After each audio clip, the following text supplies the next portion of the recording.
This hefty dude was so violently uncoordinated that the second he tried flexing his family's heirloom sword, he literally ended up skewering himself. He barely made it out alive, but the moment he woke up, something deep inside his soul had completely flipped. He instantly dropped the non-stop junk food binges and dove straight into a hardcore training grind.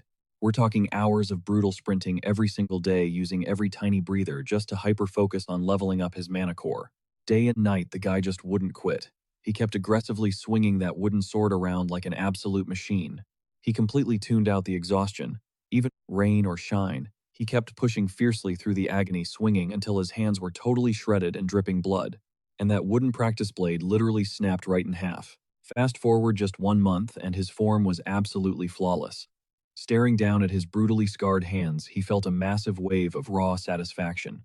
But obviously, the human body can only take so much, and he eventually blacked out from pure crushing exhaustion. Even then, the grind never stopped. As the days blurred by, all that excess weight totally melted off his frame. His crazy swordsmanship and insanely precise mana control left even his master completely speechless.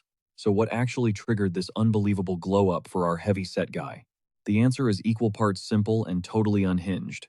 His body was basically hijacked by the soul of the exact same sword he used to stab himself. And trust me, this wasn't just some random rusty antique blade. We're actually following the POV of an absolute legend who got reincarnated as a freaking sword. Over the centuries, he was wielded by countless top-tier fighters, but there was only one guy he truly vibed with on a soul-deep level. An absolute unit of a hero named Leonberg. Despite starting out as a dirt-poor peasant, that man fought his way up through pure grit to claim the title of Sword Saint, wielding this gorgeous blade. Even though our sword guy was passed around by tons of different warriors over the years, Leonberg was the only one he ever. For decades, the iconic duo basically backpacked across continents, wiping out evil and completely cleansing the world. Until finally the day arrived to raid the final boss, the legendary White Dragon of the Frost Mountains. We're talking about a massive silver-scaled beast that drained every single drop of Leonberg's stamina before finally biting the dust. Peace was instantly restored to the realm, and that epic victory basically handed Leonberg the crown to rule the entire nation. But obviously, winning came with a heavy price tag. With the sun shining and peace blooming everywhere, the legendary sword was quietly retired to the display case. After literal centuries of brutally slaughtering monsters, he was endlessly passed down through Leonberg's family tree. But honestly, not a single successor could ever fill that massive void that his former best friend had left behind in his soul. With every new prince that stepped up, the bloodline just kept getting more and more violently mid and pathetic. And that tragic downfall officially hit rock bottom the second he was handed over to a hopelessly useless, out-of-shape kid. The absolute second this chunky prince tried to swing his birthright weapon, the sword was physically sickened. This guy was just an arrogant, spoiled brat who literally didn't have the first clue about holding a blade. Without hesitating, the sword ran a quick, ruthless stat check. A glowing system window popped right up, flashing every single detail needed to judge the kid. The name, Adrian Leonberg. A completely out-of-shape 16-year-old who was carrying around 7 massive debuffs if the math was mathing right. Simply put, his traits completely exposed him as a 0 stamina deadweight. And to make things infinitely worse, he had a crippling sensitivity disorder when it came to mana. Even though his last name loudly screamed that he was Leonberg's direct descendant, his trash-tier stats were telling a totally different story. The kid was so pathetically weak he could barely even lift the weapon off the floor. He was all talk and zero action, and his overly dramatic non-stop ranting was already making the blade want to pull its own non-existent hair out. After shouting out the Sword Saint's name like a total fanboy, he threw his entire back into lifting the weapon and just started wildly swinging it around, totally traumatizing everyone caught in the crossfire. While this heavy-set disaster charged forward completely blind, the poor servants were literally diving out of the way just to avoid a fatal accident. But his stupidity officially peaked when the insanely clumsy prince tripped over his own 2 feet, magically flipping the blade to aim straight for his own gut. And nope, there was absolutely no plot twist here. He tripped and straight up impaled himself on his own blade. The entire courtyard froze in pure horror before frantically scrambling to save the bleeding prince. Honestly, the sword was the true victim here. But hey, maybe the brat dying wasn't such a massive tragedy after all. Let me break it down for you. Adrian was a total disappointment who possessed 0 traits of the legendary Leonberg bloodline. He only made headlines for being an absolute menace. The dude was insanely arrogant despite having 0 talent, and his greed was actually bottomless. Basically picture the 7 deadly sins stuffed into one pathetic body. Lust, extreme laziness, gluttony, you name it, he had it. If this absolute clown ever snatched the throne, the entire kingdom would literally burn to the ground. But that one clumsy slip-up, the one where he skewered himself, it was about to violently alter the empire's destiny forever. The exact second the prince's worthless soul faded away, the ancient sword hijacked his physical vessel. Fast forward a few days, and the royal staff started whispering about a crazy, mind-blowing shift in his entire vibe. The guy acted completely wiped, claiming full amnesia. He didn't even recognize the personal tutor who had put up with his toxic garbage for years. It didn't take long for the furious king to storm into the royal chambers to check on his so-called son. One look at that intense aura, and the prideful sword instantly knew this terrifying man had to be the brat's father. Honestly, he was low-key shocked. The king didn't look like a total loser compared to his pathetic kid. Still, the monarch was severely ticked off by Adrian's blatant disrespect. The kid didn't even bother to bow or say a single word. Sweating bullets, the tutor jumped in to defend him, frantically explaining that the prince's memories were completely fried. The royal guard stood there totally stunned, practically begging the head physicians to scan his brain. Hours later, the top doctor wrapped up his intense checkup and confirmed there was zero physical brain damage. But he did point out that surviving a brutal near-death experience could definitely trigger some hardcore psychological amnesia. The king wasn't buying it. Not for a second. Adrian could practically feel the suffocating waves of His Majesty's utter disbelief. Glaring from across the room, the monarch made one thing crystal clear. Faking memory loss doesn't magically erase a lifetime of toxic behavior. If his memories were truly gone, then every single expensive lesson he ever learned was complete. The thought of starting completely from scratch with this hopeless failure was actually driving the king insane. Dropping one last disgusted glare to remind his son how utterly pathetic he was, His Majesty stormed out. Meanwhile, Adrian, or rather the ancient conscious blade piloting his meat suit, was absolutely seething over getting treated like trash. It seriously made him wonder, just how insanely garbage was this kid's reputation to trigger that level of pure, unfiltered hatred. Thank God there was at least one person in this cursed palace who actually treated him like a human being. His mother. She fiercely worshipped her absolute train wreck of a son with every fiber of her being. And to make things weirder, she genuinely thought her chubby kid was the most gorgeous guy alive. The poor queen was just crying tears of joy to have her baby boy back from the brink of death. Heaven only knows she would have completely shattered if he had actually died. The sword couldn't help but feel a massive wave of guilt. Watching this sweet mother sob over a son whose soul was already long gone was just brutal. As night completely consumed the kingdom, the exhausted queen finally went to get some rest. Seeing her so blindly happy forced the sword to face some extremely dark truths about his new reality. He had literally wiped out the last living descendant of his ancient blood brother, even though his one sacred duty was to protect this exact family line. Still, he forced himself to swallow the guilt. Pitying himself wouldn't change a damn thing, and it totally wasn't his fault the kid was clumsy. Right now, the absolute bare minimum he could do was use this second chance to completely overwrite the original Adrian's massive failures. This physical vessel was hopelessly out of shape and had zero redeemable qualities. With that brutal reality in check, he locked onto his primary target, get insanely strong. He plotted to kickstart his glow-up by forging a hyper-dense mana heart deep in his core. Dripping with pure determination, Adrian took a deep breath and started pulling in ambient mana only to watch it violently fizzle out. It evaporated into thin air like an absolute joke. This broken body was literally hard rejecting every single drop of magical energy. Gritting his teeth, he pushed himself to the absolute limit for round 2, but just slammed right into another humiliating failure. And that's when the horrifying truth truly hit him. This trash-tier body wasn't just weak, it was fundamentally broken beyond anything he could ever imagine. But right as he was about to completely drown in despair, a massive cheat code presented itself in the wildest way possible. A nervous maid shuffles in carrying a sketchy brew hand-delivered from the queen herself. It might taste completely watered down, but the side effects are guaranteed to completely wreck his hopelessly trash-tier body. As she desperately tries to force it down his throat, absolute terror grips her. After all, this isn't the first time she's had to serve him this highly suspicious sludge. Remembering Adrian's explosive tantrums from before, she's totally bracing herself for another massive freakout. But plot twist, today is actually her lucky day. The old Adrian was an absolute loser who couldn't recognize treasure if it slapped him in the face. But unlike that deadbeat, our guy instantly senses the heavy mana radiating from the liquid. Without missing a beat, he snatches the cup and chugs it down in one massive gulp, leaving the poor maid completely shook. Slamming the empty bowl down, he kicks her out of the room with a cold, intense glare. Finally alone, he immediately tries to channel that raw energy straight into his palms. Thank God that sketchy brew was actually legit. The mana output is still painfully weak, but he's not about to quit grinding just yet. He quickly tracks down the terrified maid and asks her dead in the eye if she has any more of the good stuff stashed away. Fast forward a few days, and the wicked, greedy smirk plastered on Adrian's chubby face says it all. He actually managed to forge his very own. This whole process would have been an absolute breeze if his current body wasn't dragging him down like a ton of bricks. But because he was rushing, he completely ignored one massive red flag. The newly ignited core instantly blasts his system with agonizing, mind-numbing pain. His insides literally feel like they're melting, and his chest is 1 second away from totally exploding. Forging a mana heart is straight up hell. If he passes out now, it's permanently game over.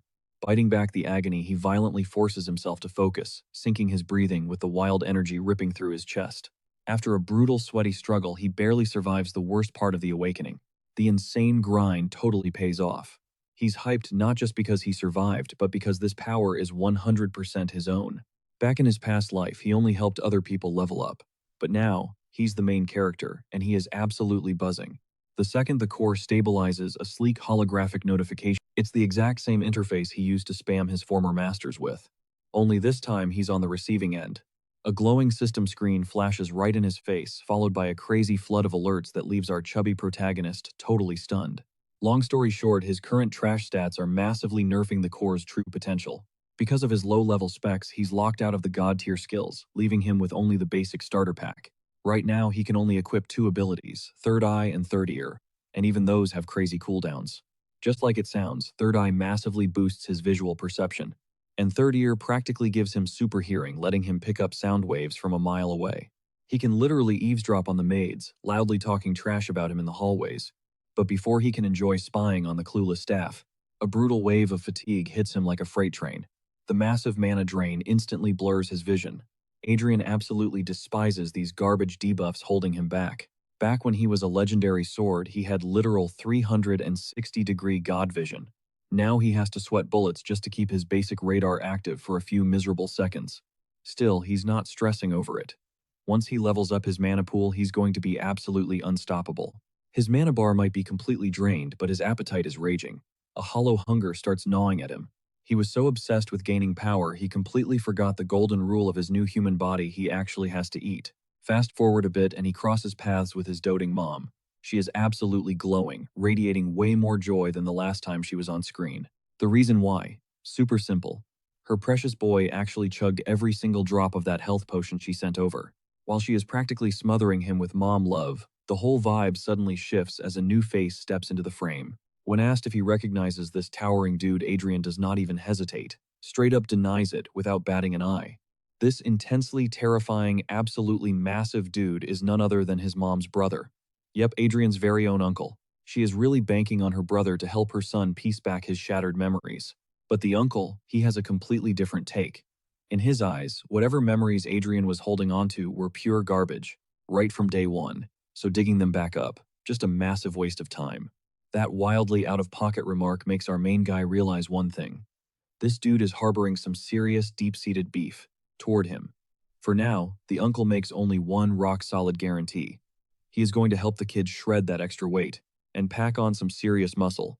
Expecting anything more would be a total pipe dream. Even so, his mom is beyond grateful. Meanwhile, the way this massive guy is staring him down, with those lethal predator eyes, Adrian instantly knows he is completely cooked. Smash cut to a bit later in the story. Our poor boy gets absolutely launched face-planting into the dirt from a savagely brutal kick. The absolute menace glares down at him like a starving wolf cornering a completely helpless prey. He lays down the harsh reality right then and there. Adrian is not even allowed to breathe without his explicit permission, and only if the uncle actually feels like it. Will he pass down the family's most incredibly hyped and sacred sword techniques? This absolute disrespect completely triggers our chubby hero's boiling rage.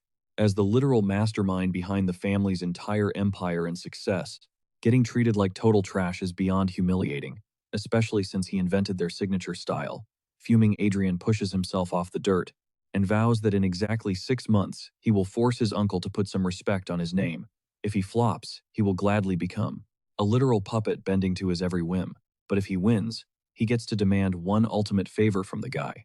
Mistaking this ironclad confidence for pure, unfiltered arrogance, the uncle takes the bet in a heartbeat. Later on, Adrian takes a long, hard look at his current reality. He talked a huge game, but he knows this out-of-shape body is a massive roadblock. Still, he coats himself in glowing mana and starts sprinting, to torch that stubborn fat. Out of nowhere, his uncle actually senses the intense mana radiating off the kid, and is completely visibly shook to his absolute core. He instantly kills Adrian's momentum, throwing out a totally unexpected out-of-the-blue question. Did he actually form a mana heart already? Our boy does not miss a single beat to flex. He is dying to drop his uncle's jaw. But the reaction he gets, totally not what he hyped up in his head. The guy actually looks super let down, though not for the reason you would ever guess. He is incredibly annoyed, demanding to know who the absolute genius was that told him to go out of his way, just to build a freaking mana heart. The brutal reality drop, it turns out this specific technique is straight up trash, strictly used by bottom tier, totally irrelevant mercenaries. And boom, his entire ego crumbles in a single second. Adrian's sky-high confidence is completely and utterly nuked. All that insane grinding, worth literally nothing. A hot second later, the swagger that used to perfectly match his belly size is totally deflated. He is literally losing his mind playing his uncle's savage roasting on a loop. And honestly, who can blame him? The man had just flexed his insane power by summoning a massive mana ring and violently blasting it right into Adrian's face. One single hit. That is all it took to completely shatter the mana our boy thought was top tier. The crazy move he used, called Mana Chains, is specifically engineered to absolutely crush any aura produced by a mana heart. Not only is it a massive upgrade, but it is also way smoother to trigger and infinitely more stable. Heck, even Count Eli's whole family, who stubbornly stuck to the totally outdated mana heart meta, ended up crashing and burning into total ruin like 100 years ago. Literally nobody touches that garbage build anymore. Hit with these massive truth bombs, Adrian has zero choice but to hold the massive L rewind and start from absolute scratch by studying the raw theory behind mana chains. Trying to fully grasp the entire magic system, he quickly realizes that real mages actually rely on magic circles to scale of mana, whereas knights literally forge mana chains. A knight's entire tier list comes down to how many of these chains they can manifest. You start off rocking a single chain, then level up to a double grinding all the way up until you hit that god tier pentachain status. After downloading all this world's crucial lore into his brain, Adrian hits a seriously harsh reality check. It sucks, but it's true. Turns out his scarred uncle wasn't just capping after all. Deep diving back into the books, one specific name violently jumps off the page: Altringen. That single word unlocks a vault of buried memories. Adrian flashes back to a forgotten era, remembering when a guy named Ernest Altringen tracked him down. This dude flexed some totally bizarre combat arts that basically defied both traditional swordsmanship and straight-up magic. Just thinking about it brings this massive, wicked smirk creeping across the kid's face. It's like the puzzle pieces finally clicked, and he knows exactly what his next power play needs to be. The sun comes up, bringing a totally leveled-up vibe of confidence. Outside, while Adrian is getting his pre-workout stretches in, his uncle pulls up and drops a blunt question, demanding to know if he actually skimmed through last night's reading material. Because if he did, he should have realized just how incredibly brain-dead his move to forge a mana heart actually was. But catching the older guy totally off guard, the kid's faith in his mana heart hasn't just bounced back, he's literally doubled down on it. The veteran knight instantly gets in his face, snapping at him to figure out if he's actually this clueless or just playing deaf. Adrian realizes talking to a brick wall is pointless. He decides to let his aura do all the talking. Erupting with raw mana, he sharply corrects his uncle, laying out the absolute fact that not all mana hearts are built the same. Completely on brand for the old man, that clapback gets immediately brushed off. The uncle sees Adrian as just another insanely stubborn noob mercenary, running on pure delusion, the exact kind who crash and burn way before hitting the 2-chain milestone. Still, he throws down a brutal ultimatum. If he really thinks he's built different, he needs to prove it by completely wrecking a double-chain knight in combat. Pull that off, and he'll actually step up to be his official guardian, exactly like his mom wanted, not even slightly rattled by the threat. Adrian flips the script to troll the guy loudly, questioning if having him as a guardian is even a flex in the first place. That specific jab violently nukes the knight's massive ego. The man who literally brands himself as the Count of the Kingdom, commander of the Northern Army, master of the Black Lancers, and one of the absolute elite 5 silver lions serving his majesty. A legendary warrior who has fully forged 4 rings, a verified quad-chain knight, is absolutely not letting that disrespect slide. To make his point violently clear, he unleashes this absolutely suffocating tsunami of mana, literally shattering the solid earth beneath his boots. That insane flex alone should be enough to establish the terrifying gap between their power levels. This absolute beast is not playing games, and Adrian gets smacked with that reality check in the most painful way imaginable. right before the unhinged uncle escalates this beatdown enough to actually flatline the young prince. The surrounding knights are practically forced to draw their own weapons on the count to de-escalate the madness. The stakes are just too insanely high, and Adrian finally registers that this grind is going. Fast forward a bit, and Adrian is just crumpled on the dirt like a dropped sack of flour, completely wiped out.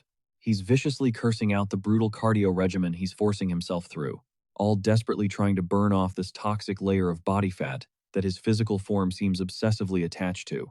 The insanely arrogant, punchable face of the Count just keeps flashing in his mind like a bad pop-up ad.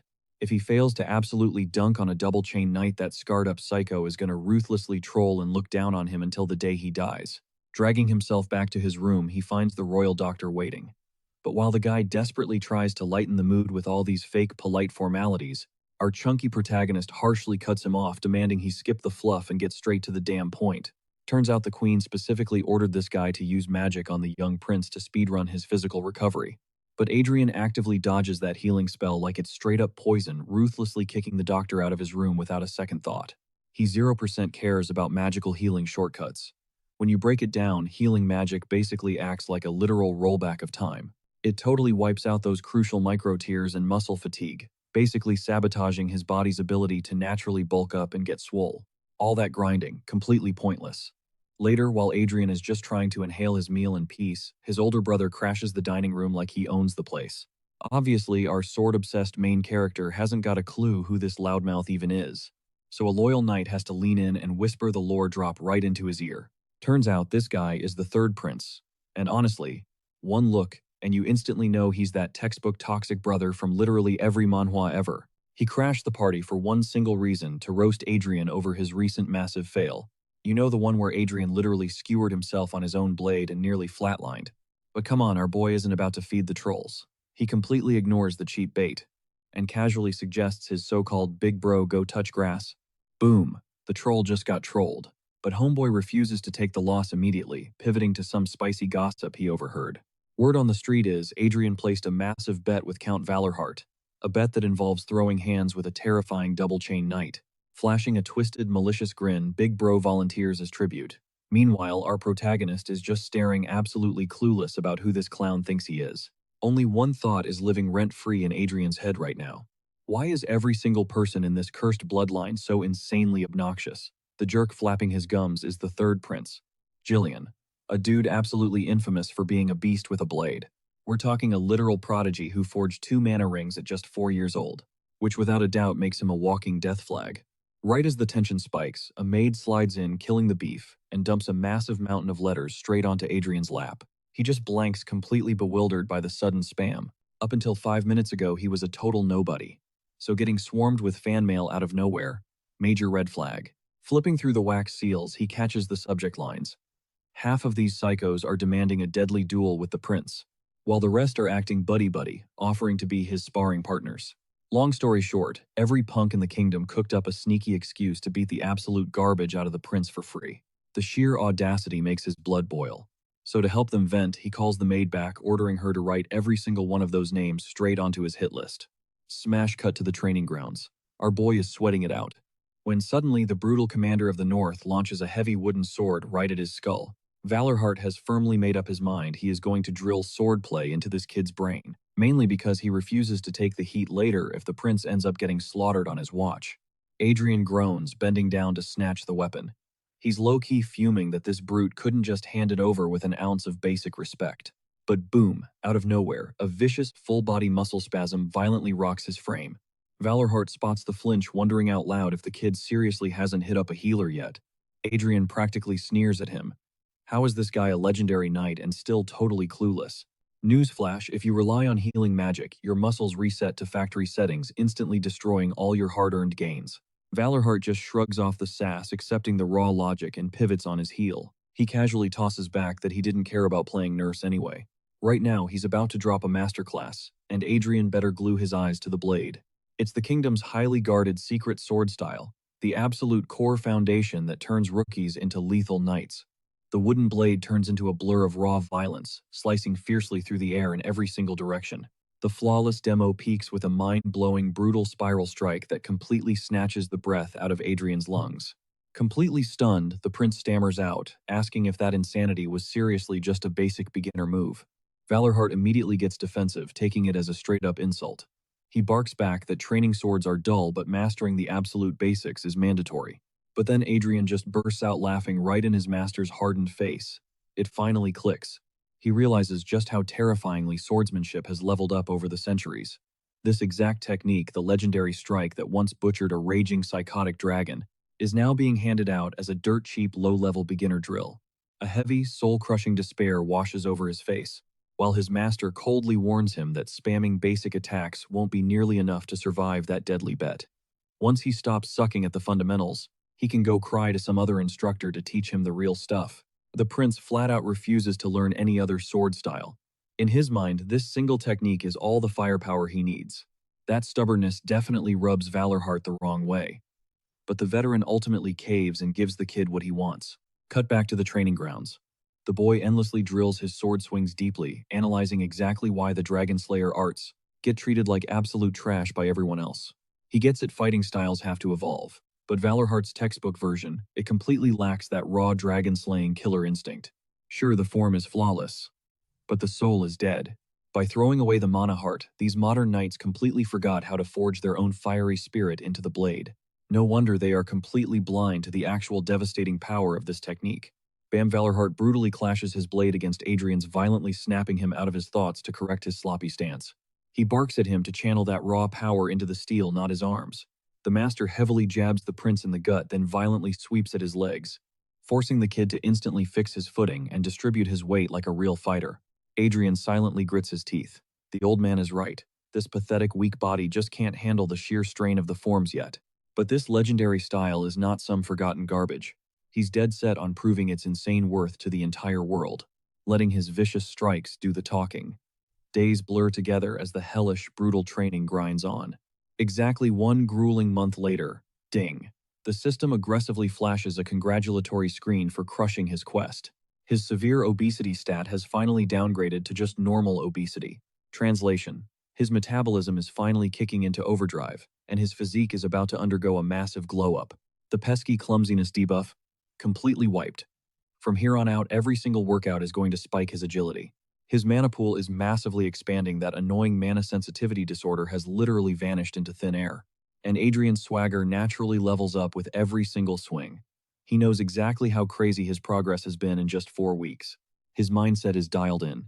Grind out that extra 1% of perfection every single day, no excuses. But he completely zones out again. Clang, Adrian's blade is viciously pinned down by his master. Valorheart had been desperately shouting at him to stop.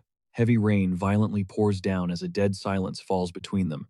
The prince's trembling hands are utterly destroyed from fatigue. Dark crimson blood drips from his horribly bruised grip. He just stares blankly at his uncle, totally lost on what just went down. And then, he slowly looks at the wooden training dummy right in front of him. With one single god-tier slash, he cleanly severed both of its thick wooden limbs.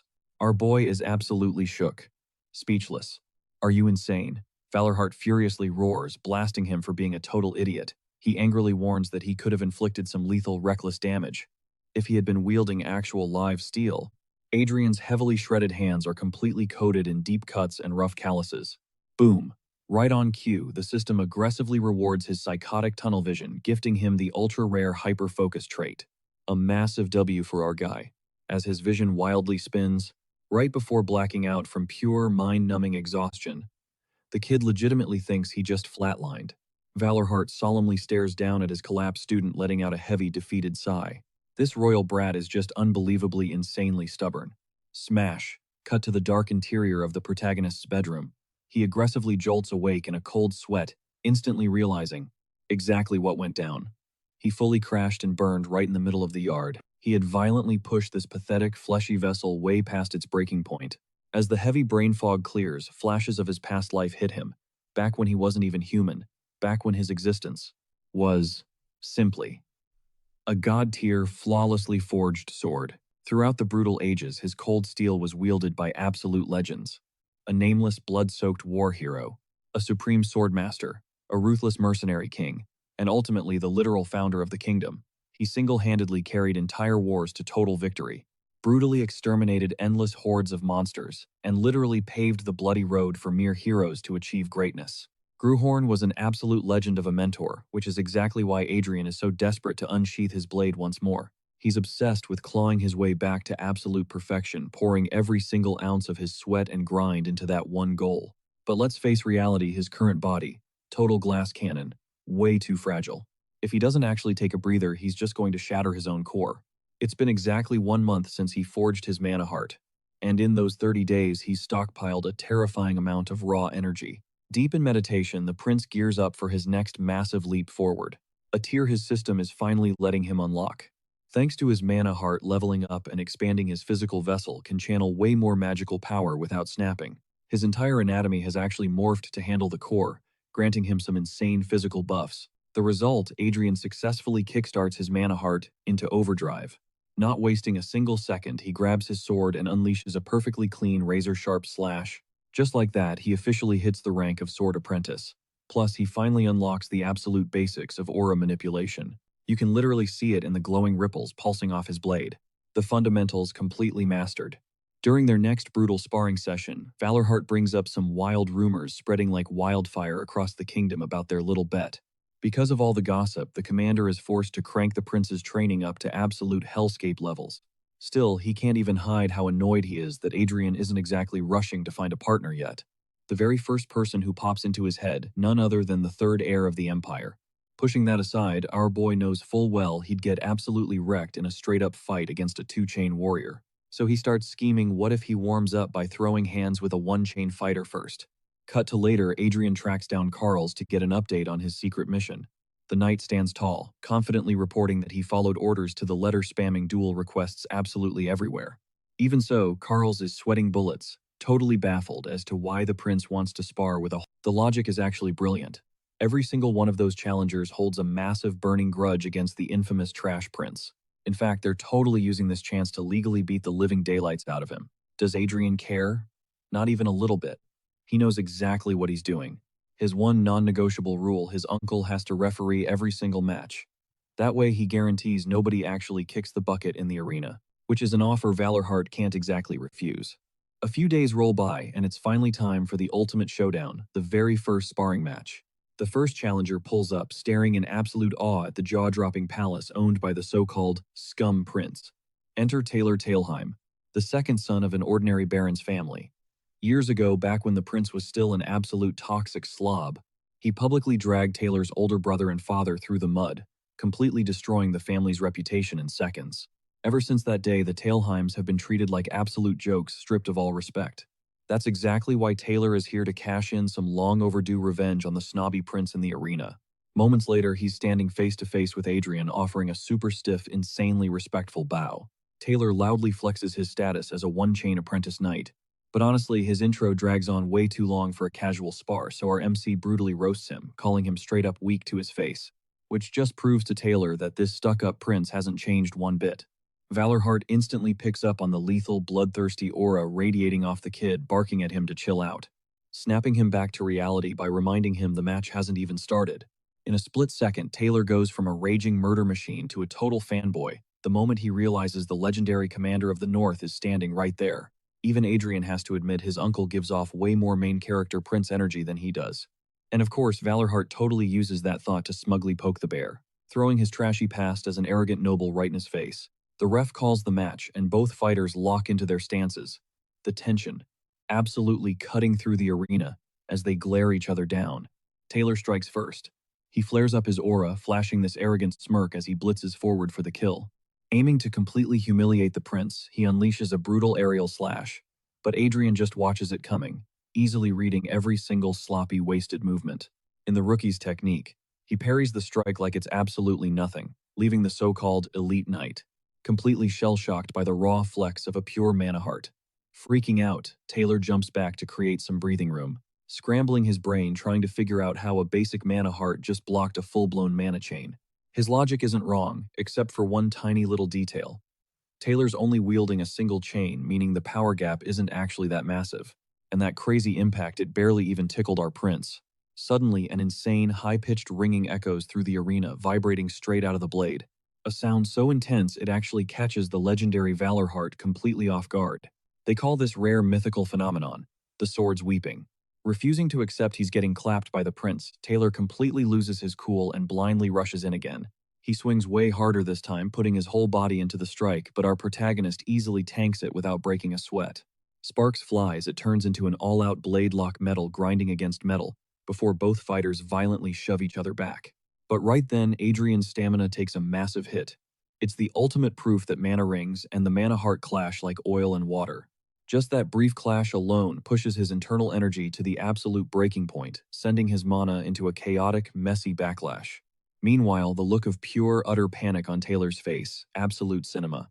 Adrian smirks, remembering Taylor is just the second-born son with massive middle child syndrome, and brutally roasts him for throwing a total tantrum in the middle of a fight. Shaking off the fatigue, the prince drops into this hyper-focused, zen-like state. He triggers an awakening spell. Because at the end of the day, whether this blade is considered a magic artifact or a divine weapon, it is literally bound to his very soul. The mana heart officially syncs with his unbreakable willpower, and a vibrant wave of color floods into his core, completely igniting the void that was once completely colorless. For the very first time, the ancient dormant will of the Dragon Slayer is completely unleashed. The terrifying memories etched into the steel fuse perfectly with a heart forged for one single purpose: absolutely butchering dragons. The Dragon Slayer's heart skill activates, triggering Adrian's insane draconic transformation. His physical body gets massively buffed, backed by the raw, untamed spirit of the dragon itself, unlocking the true terrifying potential hidden inside the Dragon Slayer blade.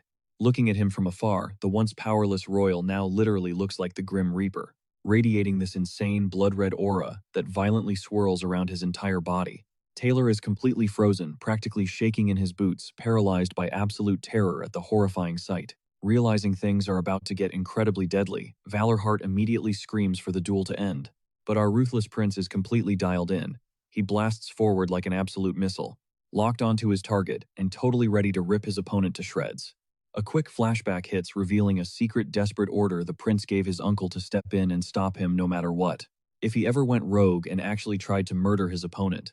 And that exact nightmare scenario, it's playing out right now. The chaos forces the commander of the North to crash the party, instantly triggering a heavy-hitting skill that absolutely flattens the prince, sending him flying and crashing hard into a wall. Thankfully, Valorheart manages to shut down the massacre just in the nick of time. But right on cue, the rest of the guard squad swarms the arena, from all sides ready to arrest the commander. They are dead set on the idea that his brutal intervention was basically an outright assassination attempt on the prince's life. Striking royalty is a massive crime, but our boy instantly bounces back to his feet, stepping in before they can lock his master away. After all, he was the one who gave Valorheart the green light. He just didn't expect his own uncle to literally rock his world that hard. And just like that, the prince completely blacks out. When he finally wakes up, his mana core is absolutely screaming from the brutal whiplash. His uncle is an absolute beast. Tanking a direct hit from that monstrous strength triggered a massive mana backlash, instantly knocking him cold. But hey, silver lining, zero permanent damage. He survived the ordeal. Plus, the crazy part is that he actually clutched the win. Adrian is chuckling to himself when his grim-faced master, who also happens to be his uncle, corners him for a dead serious chat. The Northern commander zeroes in on the boy's bizarre swordplay, making it crystal clear that he never taught him a style like that. The prince casually flexes, claiming he just tapped into the weapon's true essence and became one with the blade. But what really gets under the commander's skin is that this exact same prince, a kid who has never even stepped foot on a real battlefield, was radiating god-tier bloodlust. His so-called spirit energy absolutely reeks of pure murder, and even Valhalla cannot deny that dark truth. Adrian is totally caught off guard. He was bracing himself for some super cliché hero lecture. Instead, the Northern commander just scoffs. He lays it out plain and simple: he is a soldier first. A gritty warrior who will do whatever it takes to secure the win by any means. Yet even with that hardcore, ruthless mindset, he is seriously spooked by Adrian's twisted, bloody aura. Because a weapon bathed in that much darkness does not care who it cuts down, friend or foe. Adrian fires back that he is grinding hard to fix his flaws. Meanwhile, his uncle watches him like a hawk, intensely studying his progress, wondering if the kid is ultimately doomed to be swallowed whole by his own inner demons. Fast forward 3 brutal days in the arena. Taylor hits the dirt completely wrecked, while the prince casually thanks him for the savage spar. Tough luck on that whole revenge thing. Our boy even rubs salt in the wound, teasing Taylor for totally flopping his payback mission. Then Adrian changes the vibe. He orders his maid to fetch a very specific high-tier gift meant for the Hind family. He knows exactly how much the original ruined their lives in the past. And sure, a fancy box will not magically erase years of trauma, but it is a solid olive branch. A first step toward burying the hatchet. Taylor's brain completely short-circuits at this sudden personality swap. The supposed scumbag prince just shoos him away, secretly muttering to himself that he really should not be the one, cleaning up the massive toxic messes left behind by the original body's owner. Meanwhile, outside the estate walls, word of the notorious prince's hardcore training camp goes completely viral across the entire kingdom. The public is practically grabbing their popcorn. They are dying to see some elite fighters step up and violently humble this arrogant brat. Everyone bet heavy money that the first prince would get absolutely stomped. But even after countless rounds in the ring, there is dead silence. Not a single rumor about Adrian getting wrecked drops. Major plot twist. The warriors who crawl back are actually hyping him up. They are out here calling the monster kind and benevolent. The sudden flip is so wild that the common townsfolk legit think these fighters were straight up brainwashed into singing his praises. Ironically, when Adrian catches wind of this wholesome gossip, he absolutely loses his mind with rage. The only reason those guys are acting so sweet is because Adrian beat the absolute brakes off them in combat. Adrian violently rants about how these nobles are a total waste of oxygen. His uncle just smirks, quickly roasting him for fitting that exact same description. Exhausted and completely annoyed, the prince glares down at his latest victim and delivers a terrifyingly polite threat.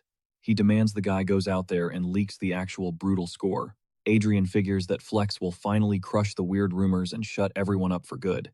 But the very next morning, the gossip mill is spinning even faster. Now the streets are totally convinced that the fat prince is bribing people and rigging the fights just to save his own skin. The poor guy just keeps catching back-to-back losses in the public eye. Absolutely sick of playing politics with these clout-chasing nobles, he completely zones out and unleashes all that pent-up rage straight into his training. Each swing is more savage than the last, ripping through the air with blazing mana. His mana core is pulsing with pure adrenaline as he glances back at Carl's, asking who's left on the chopping block. The knight drops the news today he's going up against his final challenger. The prince has seriously leveled up, rookie trainees aren't even a blip on his radar anymore. But Carl's warns him not to get cocky. This last opponent, she's the real deal, an absolute master with the blade. She wasn't about to settle for her family's basic techniques, so she grinded her way up to the elite knight order just to forge her own deadly combat style. That kind of hype instantly grabs Adrian's attention right as Arwen Kirgallen steps into the arena. She struts onto the battlefield and the regular knights immediately start whispering. They know exactly who she is, the powerhouse of the Ironshine Order. They call her the Cliffside Blossom, the Thorny Rose, and the Ultimate Heartbreaker. Every step she takes absolutely oozes killer elegance. Honestly, just getting her to look your way is a massive flex for the first prince. But Arwen is dead set, waiting for the signal to throw down. The Iron Lion Knights are top tier, the literal definition of elite. And right at the top of that food chain sits Arwen. She might be a knight in training, but her insane talent has basically already locked in her official spot. But that begs the golden question. Why on earth is Adrian fighting a final boss like her? Turns out, it all stems from some massive beef from the past.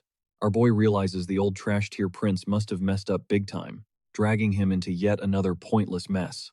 Needing the tea, Adrian pulls one of his maids aside to spill what actually went down back then. Sweating bullets, she admits that the old prince, acting incredibly entitled, totally creeped on Arwen. Long story short, he's about to get brutally wrecked, all thanks to her holding a massive grudge. And honestly, Adrian is so done paying the price for the previous guy's toxic behavior. The maid reveals that the chubby prince actually tried to lay hands on her. Arwen roasted him on the spot for treating her fellow knights like they were just some cheap property. With his fragile ego completely shattered, the prince threw a tantrum and called her ugly. That's the whole backstory. Just a total scumbag clashing with an... Flash forward to right now though. The way Adrian is staring at Arwen. Yeah, ugly isn't exactly the word that comes to mind, at all. She hits him with a crisp, respectful bow, 100% convinced he's still the exact same dirtbag. Scrambling to save face, the prince insists he's a completely changed man. But her icy death glare says otherwise. She is fully planning to humble him into the dirt. Right on cue, the referee steps up Count Valor Hart, who also happens to be the prince's uncle. He signals for Arwen to formally introduce herself, and she drops a flawless textbook salute. Valor Hart tosses out a quick warning telling her to watch her back because his nephew is actually packing some serious heat with the blade now. Trash talk aside, the tension spikes. They both lock into their battle stances. The match officially drops. Arwen wastes no time radiating pure, calculated ice. Adrian, meanwhile, is totally hyped. He finally gets to test his limits against a legit powerhouse. The supposed man-eater blitzes forward every single movement, deadly and smooth as butter. The prince barely blocks the first strike, but the massive gap in their mana levels sends him flying like a ragdoll, coughing up blood on impact. Elegant but completely ruthless Arwen doesn't give him a second to breathe, staying right on his neck. Sparks fly as their blades crash over and over.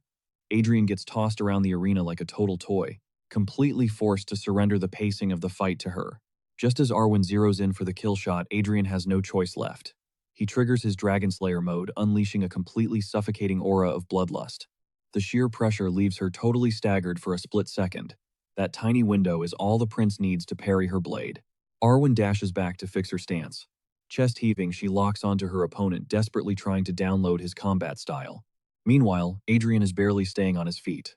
But it finally clicks. Even handicapped to a single ring, Arwen is built entirely different. Without missing a beat, he pops his judgment skill, instantly pulling up the female knight's hidden stat window, exposing every single strength and fatal flaw. It even digs deep into her core personality traits. The raw flex of being able to read her level proves one thing: he actually has the juice to completely wipe the floor with her. This budget, Gilgamesh suddenly flares up a blinding crimson aura. Not taking that disrespect, Arwen violently erupts with her own glowing energy to match. They both blur forward at blistering speeds, violently clashing head-on. Now the real dogfight finally kicks off. Fast forward a few minutes. Both fighters are completely gassed, desperately pushing through the absolute peak of their showdown. It is a total deadlock. Count Belhard is forced to step in, calling a hard time out until tomorrow. The prince instantly flashes a cocky smirk, claiming he was literally seconds away from finishing her off. Arwen matches his energy, effortlessly scoffing and throwing the exact same trash talk right back in his face. Even though they both desperately want to keep swinging, the Count is absolutely not trying to stand out in the dirt all day. Plus, it is crazy obvious they both need serious medical attention, like right this second. A healer rushes over to patch up Adrian, but the prince completely ignores the guy, his eyes absolutely glued to Arwen in an intense death glare. She shoots him a look, dripping with pure, unfiltered disgust. Then they simultaneously snap their heads away, storming off in opposite directions. Both their minds are locked onto one single fiery thought: there is absolute. Day 2 wraps up in the exact same sweaty stalemate. By day 3, neither of these stubborn freaks is even close to throwing in the towel. Arwen is casually dropping god-tier swordsmanship left and right. But the crazy part: the prince has actually survived her onslaught this long, proving he is definitely not some royal dead. Right before round 3 officially pops off, Adrian steps up to break the silence. Arwen totally expects a pathetic apology and mentally braces to shoot him down cold. Her knightly ego took a massive hit, and she is starving to violently snatch her respect back right here in the arena. Sure, her fierce vibe is totally respectable, but an apology, yeah, that never even crossed the prince's mind. Instead, he drops a wild gamble right on the table, since both of them are way too stubborn to back. The stakes are beautifully toxic. The absolute loser has to grant the winner one single undeniable wish, no matter how crazy. The spectating knights instantly flip out, rushing to shut this total madness down. To them, a royal prince making a blank check promise is completely insane. But Adrian just shuts them up, locking eyes with Arwen to demand her answer. She coldly points out that her official knight status usually bans her from touching wagers like this. But since she has absolute freedom right now, she locks in the bet without a single second of hesitation, grinning like a psycho at her response. Adrian charges into round 3. It instantly devolves into a chaotic flurry of sparks and steel, both fighters desperately hunting to shatter the other's mental game first. But then everything violently flips. Adrian violently pulls off a combo so terrifyingly fast and reckless it leaves the so-called prodigy knight completely frozen in shock. Arwen's brain totally misfires. How did his raw speed literally skyrocket in just one single day? It feels like he was purposely keeping his true monster stats totally hidden. Blades violently screech and spark against each other as they completely tear up the arena floor. But the dynamic has completely flipped. Now the prince is the one ruthlessly dictating. He aggressively bullies her backward, his blade whipping fast enough to slice a thin red line right across her cheek. Giving zero breathing room, Adrian violently lunges right into her blind spot, loading up the ultimate execution strike. His swing is just way too fast for Arwen's panicked guard. The heavy weapons violently smash together for one final explosive impact. A shattered blade violently spins out into the air. The elite knight completely collapses onto her knees, leaving the breathless crowd to stare at the absolute champion standing above her. Arwen's brain completely short-circuits, refusing to accept the massive L as Prince Adrian Leonberg formally claims his dominant win over Arwen Kirgallen. As for the crazy prize, super straightforward. Prince Adrian Leonberg wants to literally own her, but chill guys, absolutely not in some creepy weird way. Meanwhile, Carl's just casually locked in the job as the first prince's personal royal bodyguard. And honestly, the entire gig was turning out to be a shockingly easy piece of cake. Even knowing the heir's massive ego, you wouldn't catch him throwing a single spoiled tantrum back then. Now, looking back, Carl's gets this vivid flashback of the prince grinding through practice with dead-set focus, pushing his body to the absolute limit, even while a massive storm. His insane drive literally shattered the training dummy into a million splinters. Right then and there, the guard caught this wild, almost euphoric hunger for battle flashing. In a split second, it hit him. Adrian was born to be an absolute legend. Snap back to reality. The entire squad of guards is low-key freaking out, and Carl's is just as horrified. Claiming ownership over a human is totally messed up, especially a proud knight. Arwen shoots him a glare, demanding to know if that's actually the twisted garbage this prince wants. Our guy doesn't even blink. He completely owns it casually, dropping that right now she's basically just a rookie, way too weak to take down a so-called trash prince like him. Because of that exact gap in power, what he's really after right now is the raw, untapped potential inside the fierce warrior known as Arwen Kurgayan. Boom. That reality check instantly diffuses the tension, completely throwing her off guard. Right as Adrian drops the truth bomb, he just wants a ride-or-die knight. He's not looking for a royal babysitter cashing a check. He wants someone who will stand by his side through absolute heaven and hell. Thanks to his broken scanning skill, he's already seen her god-tier sword talent, making him 100% stubborn about claiming her as his own personal blade. We get a quick flashback, pulling us deep into the girl's gritty backstory. Ever since she was a kid, she was obsessed with joining the knighthood. She absolutely wiped the floor with kids her own age, yet everyone kept turning a blind eye to her insane skills. So she pushed her body to the breaking point, grinding twice as hard to crush every single rival in her path. After completely dominating every single rookie in sight, she racked up a flawless winning streak, but they still refused to hand over that official knight title. But hold up, right here, right now, someone is finally giving her the respect she deserves. True recognition, belief in her hidden potential, and a guaranteed future handed straight down by the first prince himself. Her mind is absolutely blown. Still reeling, she looks Adrian dead in the eye and begs for just one rule. Treat her as a fierce knight first and a woman second. If he can promise that, she'll follow his every single command. Talk about a seriously hardcore demand. The tension is thick as they lock eyes, and Adrian seals the deal with a nod. The very next second, this absolute prodigy drops to one knee before her chosen prince, swearing her undying loyalty to Adrian Leonberg for the rest of her life. The crowd is completely speechless. Matching her energy, the first prince officially knights her on the spot. He begins chanting an oath that totally gives off massive Game of Thrones vibes straight out of that epic scene where Jaime officially knights Brienne of Tarth. Cut to the next scene. Arwen is grinding out a brutal, non-stop training montage. Her squad mates are totally losing their minds, shocked that she actually pledged her life to such a massive screw-up. Nasty rumors start catching fire fast. Haters start whispering about some shady secret romance, implying he's just using her as a side piece while keeping the knight title as a convenient cover-up. Every single one of these garbage rumors starts seriously pissing off our main guy, who is still violently trapped under his own toxic reputation, giving us heavy, desperate Lloyd Frontera energy. Literally everybody treats him like straight-up trash. Seeing the prince looking so defeated, the royal guard gets a heavy flashback to the words Adrian spit out back during their intense duel. He had flat out declared he didn't want some meat shield guarding him just out of boring royal obligation. Those exact words left a massive scar on Carl's, and right now the young guard realizes he still deeply believes in that raw truth. Let's be real, if the king randomly tossed Carl's into another squad tomorrow, he'd be forced to pack his bags, instead of actually sticking by the prince's side. Catching his panic, Adrian totally chills him out casually, dropping that he can take the exact same blood oath as Arwen, if that's what he really wants. Eyes wide with raw hope, the guard asks if the prince would actually take him in. In a massive plot twist, our guy shuts him down cold, bluntly stating he couldn't care less about Carl's and definitely doesn't want the headache of training him up. It sounds like a petty jab, but the dude is dead serious. Either way, Adrian gets slammed with an official royal decree, straight from the throne. His insane probation era is officially cancelled, scoring him a golden ticket into the upcoming royal banquet. The absolute craziest part: they scrapped his house arrest almost 2 entire months ahead of schedule, proving that despite the king's original toxic fury, something totally flipped his script. The prince has zero clue what's going on inside that guy's head, and honestly, he couldn't care less that his house arrest is finally over. Leaving the palace wasn't even on his radar. But later, one of the maids spots something juicy that grabs his attention. It's a brand new invite, strictly for the first prince. She slides him the note, practically begging him to read it. Turns out, it's an elite mixer for young royals, the exact kind of shady VIP club the old scumbag prince used to hit up all the time. The maid straight up calls it a filthy cesspool packed to the brim with degenerate behavior. Basically just an endless sea of booze and women. Our guy has zero interest in backsliding into that toxic lifestyle and immediately brushes off the trashy event until he flips the card over. The sender Bernardo from the Eli family, his so-called bestie, a name that instantly unlocks a flood of hidden memories. Thanks to his uncle's intel, Adrian knows the Eli clan were die-hard backers of the Manahart system, a stance that completely wrecked their empire over 100 years ago.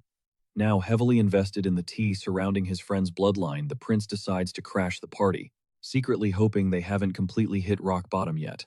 Fast forward 4 months since hijacking Adrian Leonberg's body, and the young prince has shredded an absolutely insane amount of weight.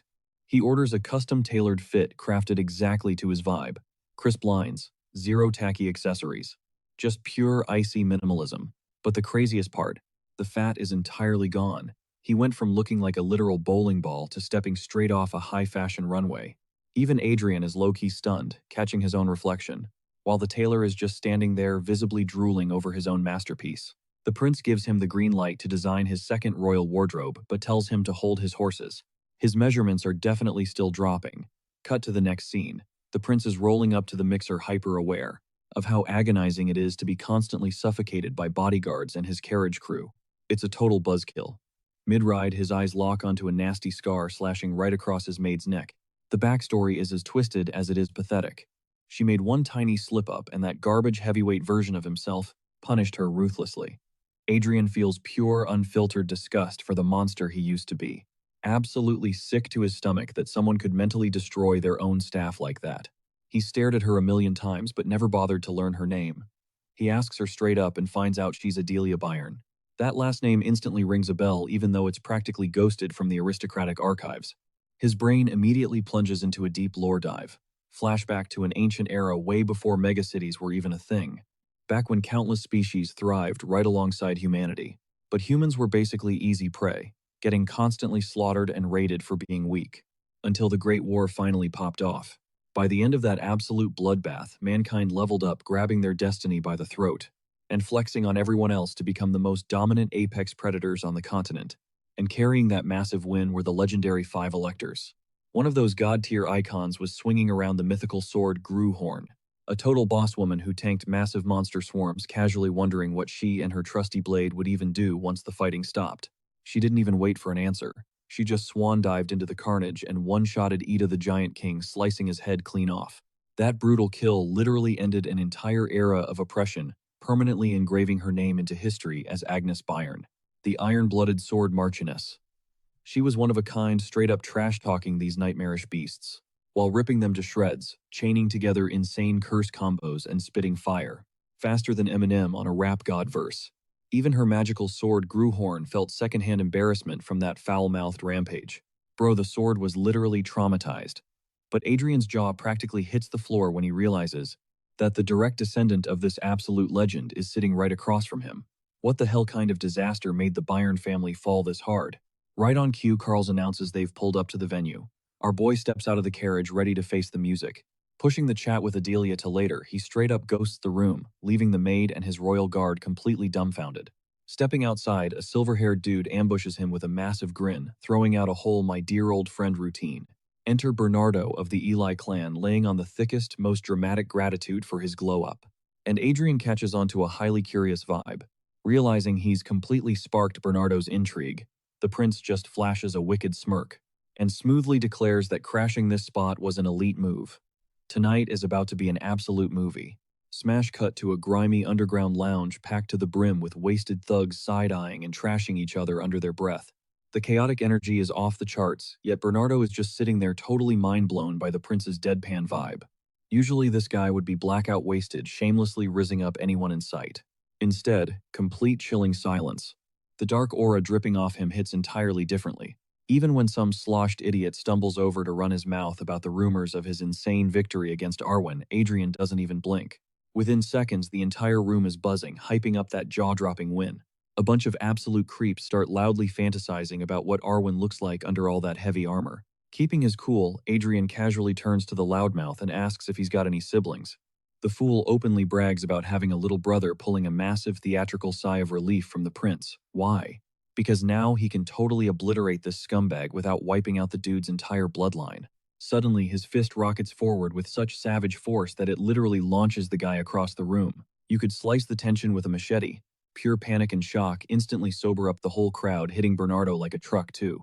Adrian, meanwhile, looks hyped out of his mind about the little brother's existence.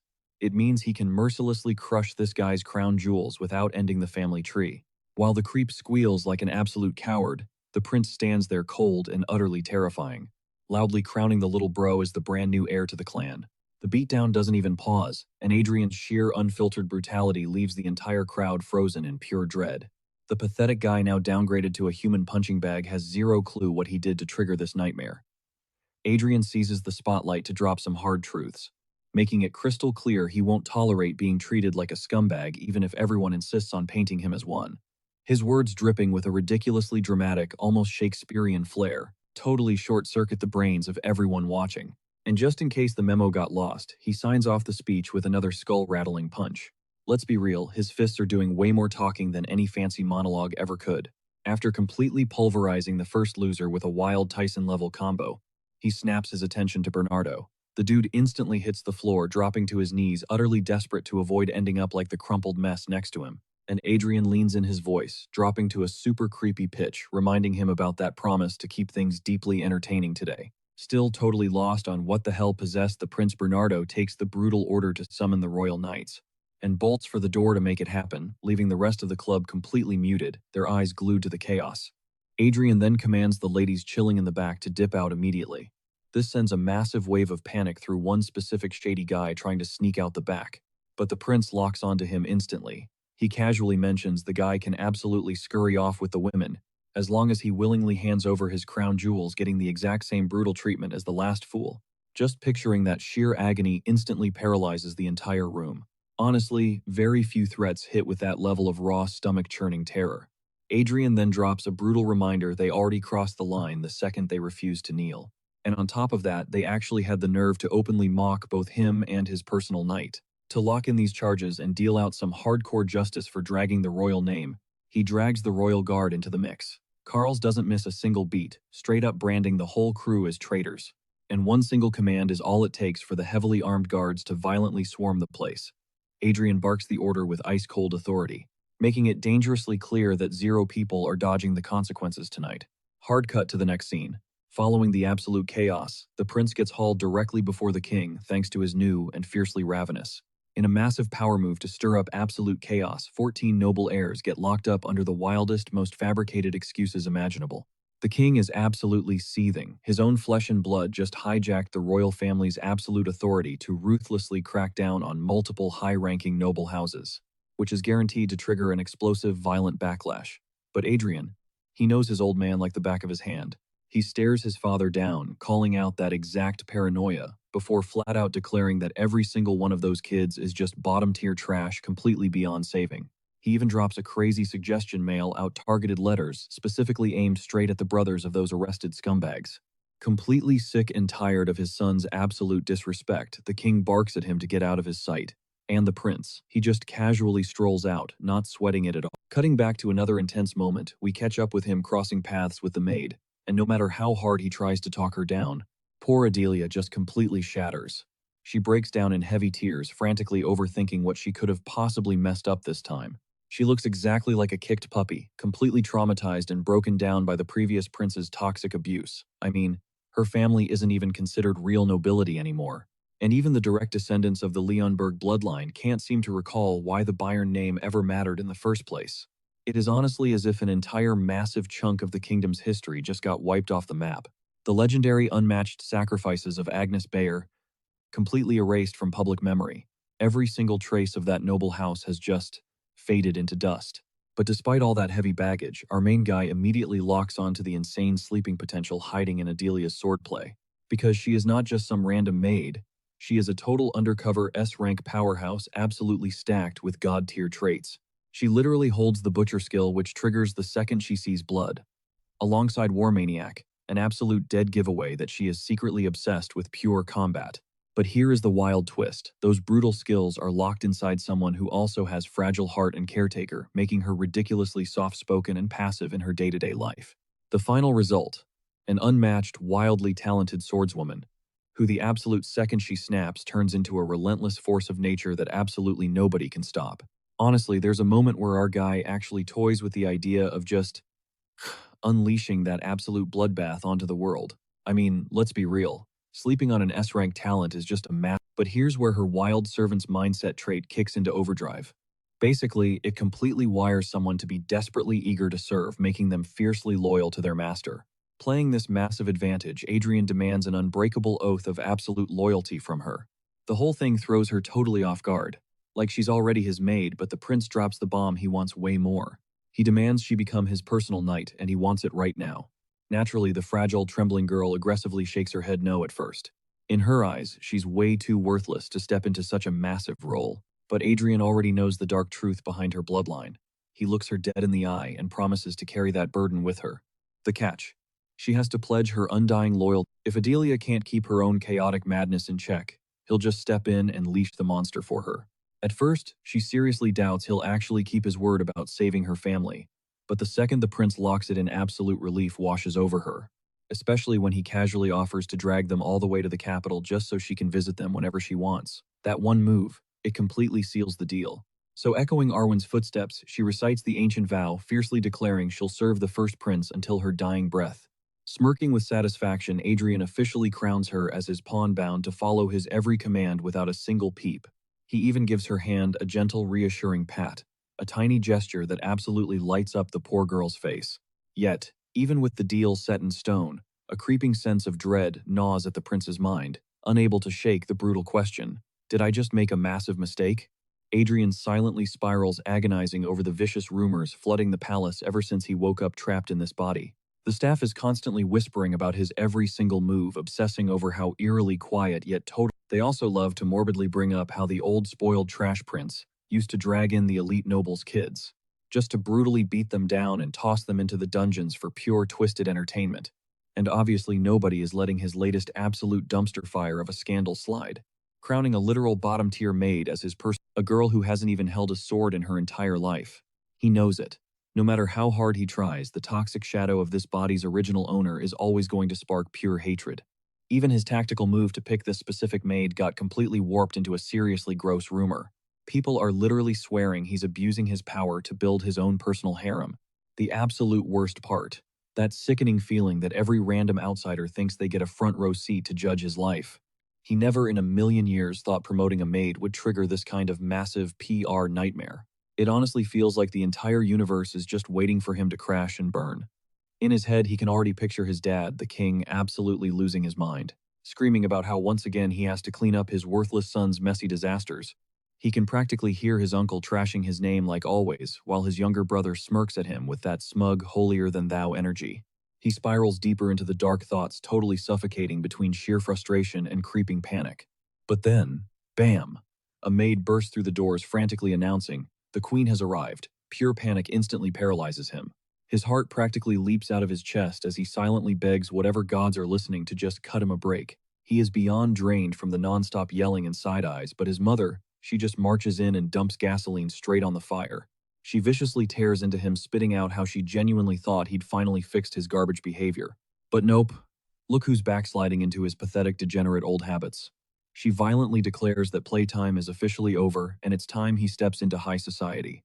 And gets married. In her eyes, the second he locks down a wife, he'll finally chill out and stop wandering around like an absolute lunatic. Adrian is totally buffering, zero clue what she's even rambling about. But the queen could literally not care less.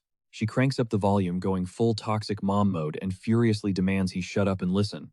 Because obviously mother knows best. If she says it's time to get hitched, then he is getting hitched. And dropping that massive bomb, she spins on her heels and storms right out, leaving our guy completely frozen in shock, just blankly staring at the wall, wondering what the actual hell he's supposed to do next. Fast forward to later, he summons his new knight, Adelia. The poor girl sits across from the prince, practically vibrating with nervous energy, shaking like a leaf, pure terror radiating from her every pore. He breaks down the details and she stammers out a quiet question. Is she seriously about to awaken her own mana? Adrian doesn't even blink. He casually confirms she's getting something way rarer, a legendary mana heart. Without missing a beat, he channels his raw energy, literally molding that pulsing core deep inside her chest. His mind flashes back to a truth: this world completely wiped from history, the terrifying legacy of the Sword Queen. He doesn't need to obsess over every little detail of her past, the way her blade used to dance and slaughter like a living, breathing beast, or that flawless lethal grace. He just wants to spark that exact same destiny right here inside Adelia, knowing deep down that this savage path is her absolute birthright. He can almost hear the thunderous, overwhelming heartbeat of the original Sword Queen's core, fierce, unbreakable, and totally unapologetic. The swirling energy finally snaps into place, and a glowing system alert pops up, imprinting 100% complete and perfectly stable. Staring down at the soft golden glow radiating from her chest, Adelia is absolutely mind-blown. Barely breathing, she whispers, Is this really my mana? Once the intense ritual wraps up, Adrian casually drops the facts. What she just experienced was a high-tier refinement technique to forge a mana heart, and he orders her to grind that technique every single chance she gets. But suddenly, panic washes over her face. Her anxiety spikes for a totally different reason as Adrian suddenly stumbles, crashing hard onto his knees. That insane energy drain totally wiped him out. She scrambles to catch him, but he just brushes her off. He plays it perfectly cool, claiming he's just a little burned out. Adelia hesitates, her eyes dropping as she softly asks why a powerful royal would ever choose a pathetic low-class maid like her. Completely out of patience for the self-pity, Adrian sharply orders her to leave. When she freezes up like a deer in headlights, he snaps back, demanding to know why she's staring at him like some Snapping out of it, she throws her head down in a chaotic mix of raw fear and deep awe. Right then and there, she swears absolute die-hard loyalty to him, swearing to be his weapon for the rest of her natural life. A smirk tugs at his lips. That's exactly what he wanted to hear. He coldly reminds her to never forget who her master really is. And honestly, Adelia wears that harsh command like a total badge of honor.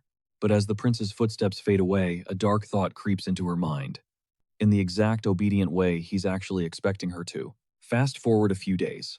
Carl drops by with some heavy intel on Bernardo Eli. He reports that the royal guard completely locked the guy down as a key witness to a massive recent disaster, and the higher-ups are not messing around with their orders. Absolute zero contact. Nobody gets anywhere near him until the trial drops. Wait, this primitive world actually has a legal system. Adrian raises an eyebrow, casually asking if he's expected to show up to this circus. Carl immediately shuts that down. Royals never stoop so low as to take the witness stand. Thank God. A heavy sigh of relief almost slips through Adrian's lips. But something still feels insanely off. Why is the royal court hyping up this random trial so much? Mid-conversation, his piercing gaze suddenly locks onto Adelia. He stares her down bluntly, asking how her body is holding up. The poor girl instantly freezes in pure shock. She definitely wasn't expecting him to actually care. Then he cuts to the chase. Is her mana core fully stabilized? Yet, snapping back to reality, she quickly nods, yes.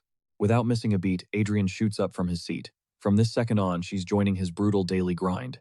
He barks out an order: go get changed, meet him on the training grounds, and drop that pathetic cleaning rag. As of right now, she's officially a knight. Out on the dirt of the training field, Adrian is casually stretching out, keeping his muscles completely loose and relaxed. Right as he's gearing up to start his savage routine, some annoying voice cuts through the air. It's his Uncle Valorheart. The old man fires off some snarky question, but Adrian just claps back with absolute disrespectful savage energy. He has zero time for this guy's drama. His eyes are already locked onto something way more important: a tiny girl practically fighting for her life just to finish one miserable lap around the track. He glances at his uncle, asking if he's caught up on the latest palace gossip. Then with a totally straight face, he drops the bomb: he's turning that ex-maid into a full-fledged lethal knight. Predictably, that totally sets Valorheart off. He snaps at Adrian for recklessly pushing a young girl to the breaking point and wasting time on completely brainless ideas. Adrian instantly shuts him down, snapping at him to mind his own damn business. Like clockwork, things get heated fast. They start trading absolute daggers. Right until Adelia finishes her 10th lap and totally collapses. Valorheart doesn't even spare her a glance, gasping for air and shaking like a leaf. The girl starts frantically apologizing, begging for forgiveness for being such a weak runner, but Adrian immediately brushes it off. He steps right up, shoves a wooden practice sword into her hands, and tells her they are sticking strictly to basic stances today. He flows through a few simple razor-sharp strikes, then tells her to mirror him. What happens next leaves everyone completely stunned. Moving like a seasoned pro, Adelia shifts into gear. Her footwork is insanely fluid. Her form is literally flawless, and the blade glides through the air with this crazy, unexpected grace. Valorheart and Adrian just stand there in dead silence, totally mind blown as she copies the techniques perfectly after seeing them exactly once. Once she finishes, she looks up with puppy dog eyes and softly asks if she did okay. A massive chill shoots straight down Adrian's spine. For the very first time, genuine panic creeps in. If she levels up this fast, she is going to outclass him in no time. He realizes with a bitter sting that control only actually works when the weak are terrified of the strong. And if her power scales past his, she could become a massive threat. But his dark thoughts hit a brick wall the second he catches that greedy, obsessive glint in Valorheart's eyes. As the older man stares her down, Adrian aggressively steps up and barking at him to back off and drop whatever twisted schemes he is brewing about her. Valorheart just flashes this cocky, arrogant smirk, mocking Adrian for being an absolute rookie who has barely held a sword for a few months, claiming he is way out of his league to handle that kind of crazy top-tier potential. That is where Adrian draws the absolute line. He is not about to let anyone trash-talk him. His mana heart violently awakens, the exact core holding the terrifying depth of the giant king, the light dragon, and ancient monsters who literally drank the blood of millions. Triggered by pure rage, a dark piece of his soul flares up answering his call. Sick red flames wrap completely around his body as his killing intent just explodes across the yard. With absolute freezing authority, he locks eyes with Valorheart, dropping his voice to a dead serious growl as he declares Adelia belongs solely to him. Adrian straight up threatens his uncle to never look at Adelia again or even think about her. He absolutely despises anyone trying to snatch what is already his. But in that exact second, he feels his grip on reality starting to completely shatter. His mind slips into this creepy pitch-black void, a frozen space, where the line between life and death totally vanishes.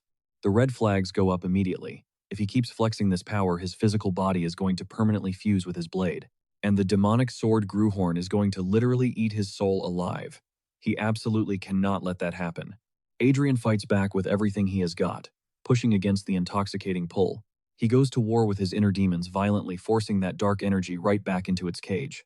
Slowly, he manages to snap back into reality as Prince Adrian zoning back in just in time to catch the tail end of his uncle's rant.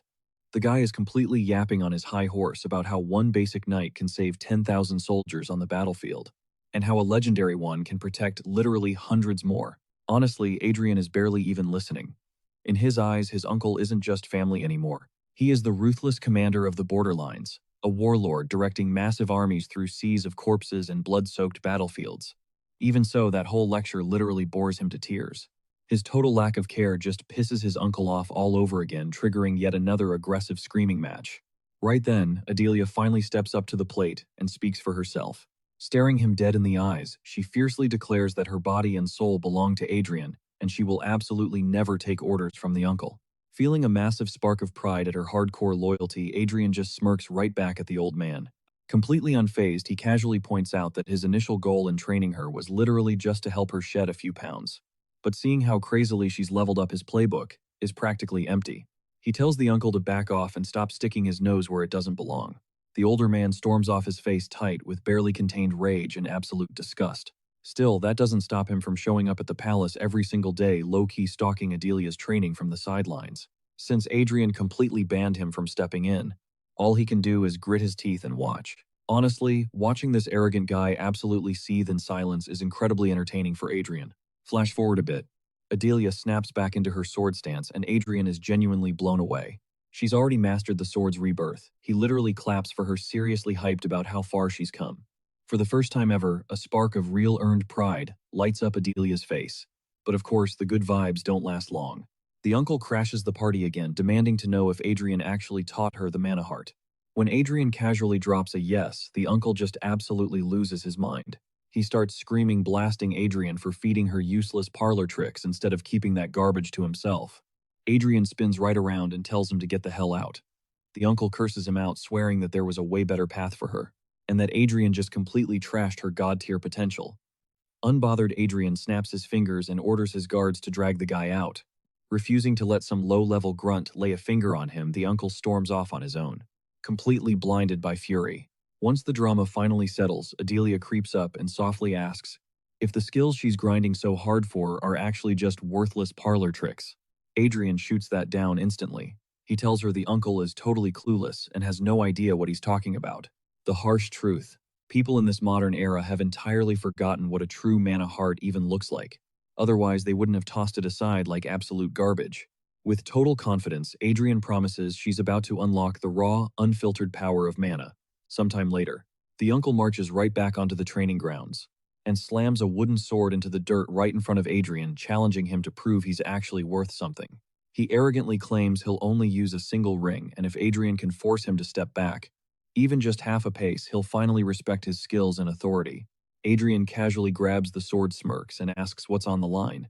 The uncle sneers that if Adrian wins, he'll grant him literally any wish, even handing over the family's top-secret techniques. Adrian couldn't care less about those, but he accepts in a flash. Without wasting a single second, he lunges forward, aiming straight for the guy's throat. The uncle just smirks, mocking him for going for such an obvious kill shot. Like a broken record, Adrian keeps hammering that exact same spot. Every single strike is crazy fast and dead on, but the uncle effortlessly weaves through them. He practically dances around the blade until he finally parries Adrian's strike with a lazy shove. He taunts him, asking if that's seriously the best he can do. Then he swats him away and laughs, wondering out loud if Adrian is already throwing in the towel. Adrian gnashes his teeth. He's stubborn as hell and finds this guy ridiculously annoying, but he has to admit one thing. The uncle is terrifyingly strong and insanely sharp. He's just baiting Adrian to unleash his mana so he can ruthlessly crush him into the dirt. But Adrian absolutely refuses to give him the satisfaction. With that in mind, he starts muttering under his breath. It's wild to look back 400 years ago, when mana hearts were everywhere, and the knights wielding them were pulling off absolute miracles. But the second some shiny new skill dropped that seemed a little more convenient, the whole world caught amnesia, ditched the mana heart entirely, and jumped straight on the bandwagon. Over the years, people actually brainwashed themselves into thinking the mana chain technique was somehow the superior meta. Valorheart catches him whispering and demands to know what he's mumbling about.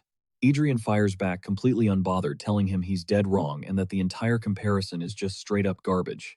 He states straight facts: the mana heart was never the problem. The weakness always belonged to the pathetic users wielding it. Then he looks Valorheart dead in the eye and asks if he's ever heard of the heroic martial poem.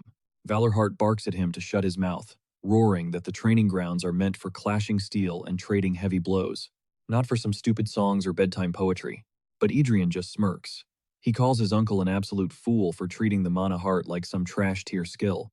Right after that, he starts chanting the ancient verses carved deep inside his very soul. He sings of 100 absolute victories against 20 wannabe apprentices who foolishly dreamed of becoming legendary warriors. As the heavy words bleed from his lips, the heroic martial poem physically manifests. Raw power explodes with every single spoken verse. The sheer weight of those past triumphs floods into his veins, surging through his arms until it violently condenses right into the glowing edge of his blade. Slowly but surely, the cold steel ignites, reacting to the ancient chant with a blinding rising aura. A sudden system alert pops up, confirming the effects of the Poem of Reprieve are fully active, while wild mana violently spirals around Adrian. Valorheart refuses to be phased. He coldly scoffs, claiming that no matter what flashy tricks the kid pulls, it's totally useless. As long as he relies on that pathetic mana heart, he will never shatter the mana chain. Adrian violently lunges at his uncle, but Valorheart casually sidesteps the strike like it's absolutely nothing. Channeling his blade, the overwhelming ring mana viciously shoves the mana heart's flow backward, forcing Adrian to stumble back a single step. But the reality of the situation is completely different.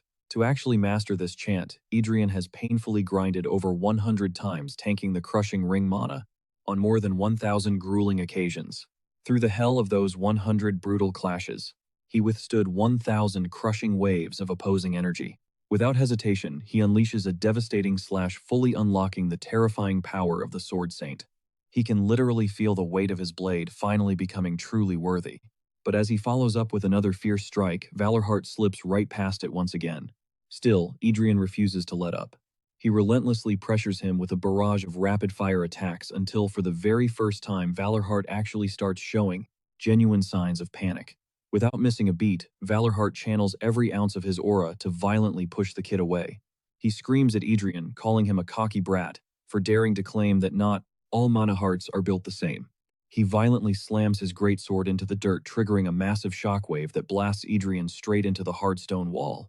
Sounding completely exhausted, Valorheart sighs, declaring this whole fight a massive bore. He announces it's officially over, claiming he's already secured the win. But Adrian, on the other hand, suddenly realizes something huge. Within a standard tier, just relying on raw heroic martial points simply isn't going to cut it anymore. Using his heavy blade as a crutch, he forces himself back up on his feet. He starts dropping lore, telling a forgotten tale from exactly 400 years ago. He exposes the fatal mistake those legendary knights actually made. They completely wiped out every single threat, leaving absolutely zero enemies for the future generations to fight. They arrogantly assumed that their epic sagas, their god-tier sword arts, the legendary 6 heartbeats, and the epic chants of their blood-soaked victories would somehow just be passed down perfectly without losing any of their original magic. But this modern world completely forgot the ancient songs of raging dragons and colossal giant kings, writing them off as ridiculous fairy tales that were way too crazy to be real. Valorheart totally tunes him out. He's fully convinced the kid is just hallucinating right now and seriously doesn't catch a single damn word of his whole monologue. Adrian is absolutely done playing nice. He finally looks at his uncle and sees him for exactly what he is, nothing but a blind, wildly arrogant knight. Right then, the suffocating pitch-black aura of the sword demon Gruhorn violently erupts like a raging thunderstorm right in front of his eyes. Adrian fiercely declares that if Valorheart is too blind to grasp what real power looks like, he'll just have to beat the lesson into him himself. Cutting to another wild moment in this fight, the shadowy, corrupting hands of the demon mercilessly swallow Adrian's entire body and mind whole. He immediately starts chanting the legendary Dragon Slaughter poem, his muscles screaming and convulsing under an absolutely insane surge of dark energy. Because his current tier is still too low, some chunks of the ancient spell get completely skipped over, but one terrifying dominant verse violently echoes through the air. Adrian chants the mantra on an endless loop, and the raw, unfiltered energy of that single verse slams into Valorheart like a freight train. Adrian goes on the offensive. Valorheart realizes instantly if this keeps up, he's actually going to die. Then a massive shockwave rips through the air, blasting Adrian flat on his back. As the thick smoke finally clears, Valorheart drops the act. He isn't just relying on one minor ring, like he swore he would. No, this guy is flexing a full-blown pentagon of rings. But instead of backing down, Adrian is completely hyped. Even up against 4 active rings, his blade doesn't even chip. It slices straight through the ring's aura, fueled entirely by the mana heart. He pushes himself up, leaving Valorheart absolutely speechless and scrambling for answers. He totally expected his ring's magic to overpower the mana heart, but it completely failed. Adrian locks eyes with his uncle, stating deadpan that the older man just lost. Suddenly, Adrian feels the dragon's brutal song and the phantom slash of the blade tearing right through his fragile human body. He violently grips the bedsheets, grinding his teeth while cursing that absolute nightmare of a technique, Gesta Santorum. It hits him hard. This agonizing pain is just the unavoidable toll for forcefully ripping out the raw power of the decapitated dragon poem. His muscles are practically shredded to pieces, but honestly, every single risk was 100% worth it. This is the very first martial technique he forged entirely from scratch, and genuine pride burns brightly in his chest. He silently echoes the poem on repeat, feeling it deep inside his soul. A system prompt pops up, his title as the God of Duels just leveled up a bit. That boost alone should be more than enough to crush the third prince. Suddenly, Adelia crashes into the room, absolutely glowing with relief the second she realizes he's awake. She spills all the tea right after he passed out. The queen totally went off on Valorheart. She had never seen the queen so violently angry before. Deep down, Adrian is secretly loving it. His uncle totally deserved that brutal reality check.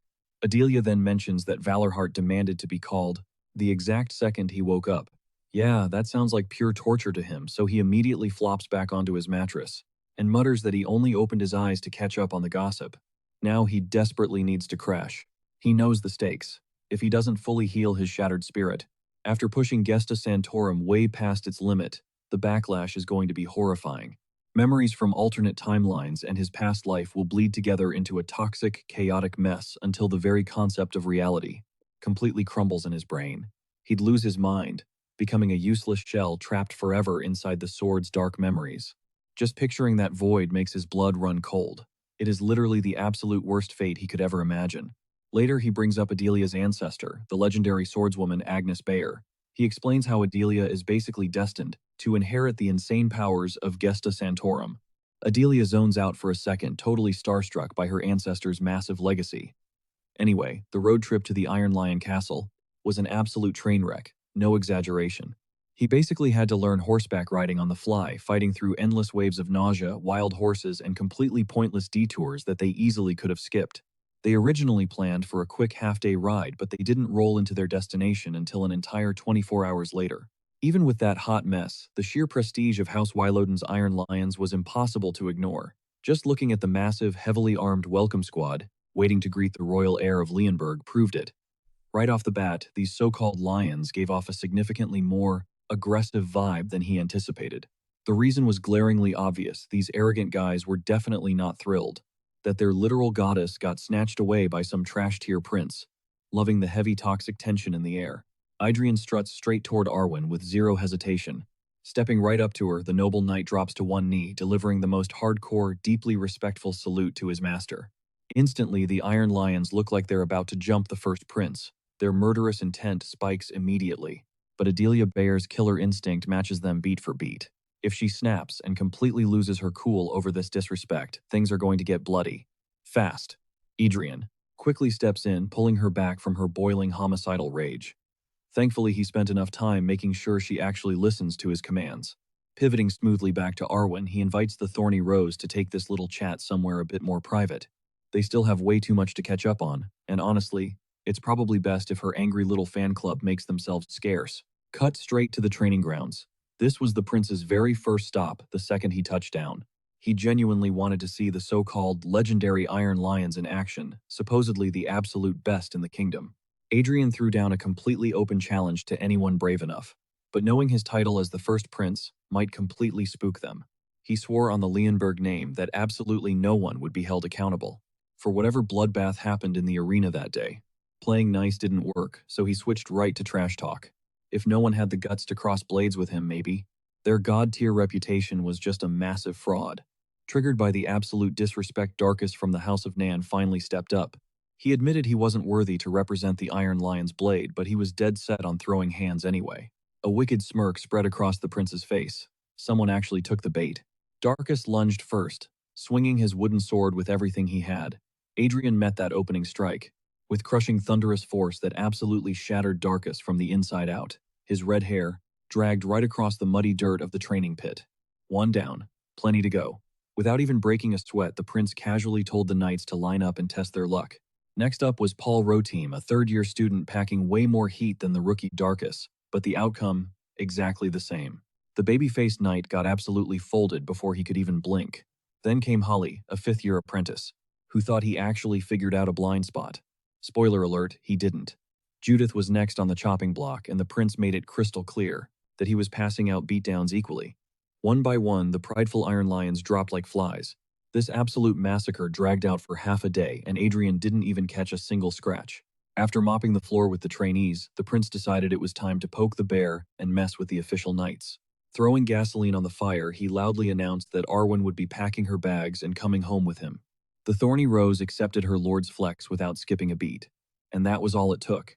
That single gesture made one of the top-tier knights stand up and break his silence. He'd heard the rumors about the prince's gambling addiction, so he pitched a bet to spice things up. But before this guy could embarrass himself with a garbage proposal, Adrian instantly shut him down. He made it brutally clear that Arwen was not some cheap trophy to be won. They needed to put something else on the table. Tossing his battered practice sword into the dirt, he yelled for Carls to bring him the real deal. The first prince drew out a literal magic sword and threw it down as his wager. Anyone with half a brain could instantly tell this thing was a god-tier artifact. Feeling awkward about the whole setup, Arwen actually tried to offer herself as the prize. But to Adrian, she was worth 1,000 of those blades. You literally couldn't compare a future swordmaster to chunks of forged steel. Right as the tension peaked, Danum from the House of Fahrenheit accepted the challenge. As a full-fledged knight of the Iron Lions, he was right on the verge of breaking a triple chain, effectively making him a heavy-hitting double-chain warrior. His weapon, the 17th blade ever forged by the master craftsman, to keep things fair. He was totally willing to bet his own prized weapon. Realizing things just got serious, the prince decided to equip his main weapon, the 100th and absolute final masterpiece, from the same blacksmith. Fresh out of the forge just a few days ago, Danum flared up his mana chains. Even though he heavily judged the prince's unconventional sword path, he couldn't deny the insane grind it took to get there. Out of sheer respect, he swore to go all in for this duel. But Adrian, he was getting sick and tired of people disrespecting his mana heart and calling it the wrong path. He knew damn well that the respect they were throwing his way actually belonged to the hardcore grinding people, standing right beside him. Right before the clash, the prince looked at his maid and knight-in-training Adelia, telling her to lock in and watch closely, because things were about to get crazy. This was the path they were destined to walk. Completely pulled into her master's gravity, Adelia instinctively matched his wavelength from the shadows. Ride or die, she stood ready to execute whatever the prince craved or demanded.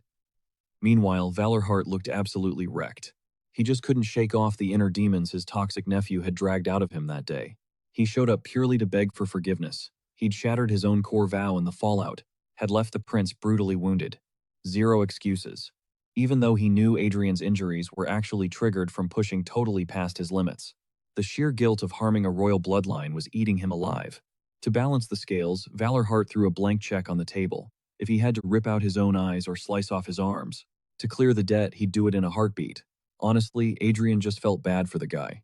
Seeing top-tier talent chained down by such a petty mind game made him cut the man some slack. The request was insanely low-key, he just wanted to step outside. His forced lockdown phase was officially over, so he was completely clear to dip out. But hold up, this wasn't just a quick stroll. He was plotting a serious detour far away from the capital. Mapping out the route takes time, locking them out of going anywhere too crazy far. Still, Valorheart didn't even blink and instantly jumped on the logistics. Once his uncle dipped, the prince just chilled in the room with Carl's. The knight totally expected him to drop some unhinged wild demand, because let's be real, cashing in a blank check from a count isn't exactly a daily flex. The truth, Adrian just wanted the old guy to drop the stiff, pathetic pity party, so he tossed him an easy win. Hearing the boss spill facts that bluntly had Carl's dying of laughter. Right then, Adelia slipped into the room, clutching a highly anticipated letter. It was an intel drop, straight from Lady Arwen Kirgallen. She had finally cracked through a bottleneck and would be dropping by soon.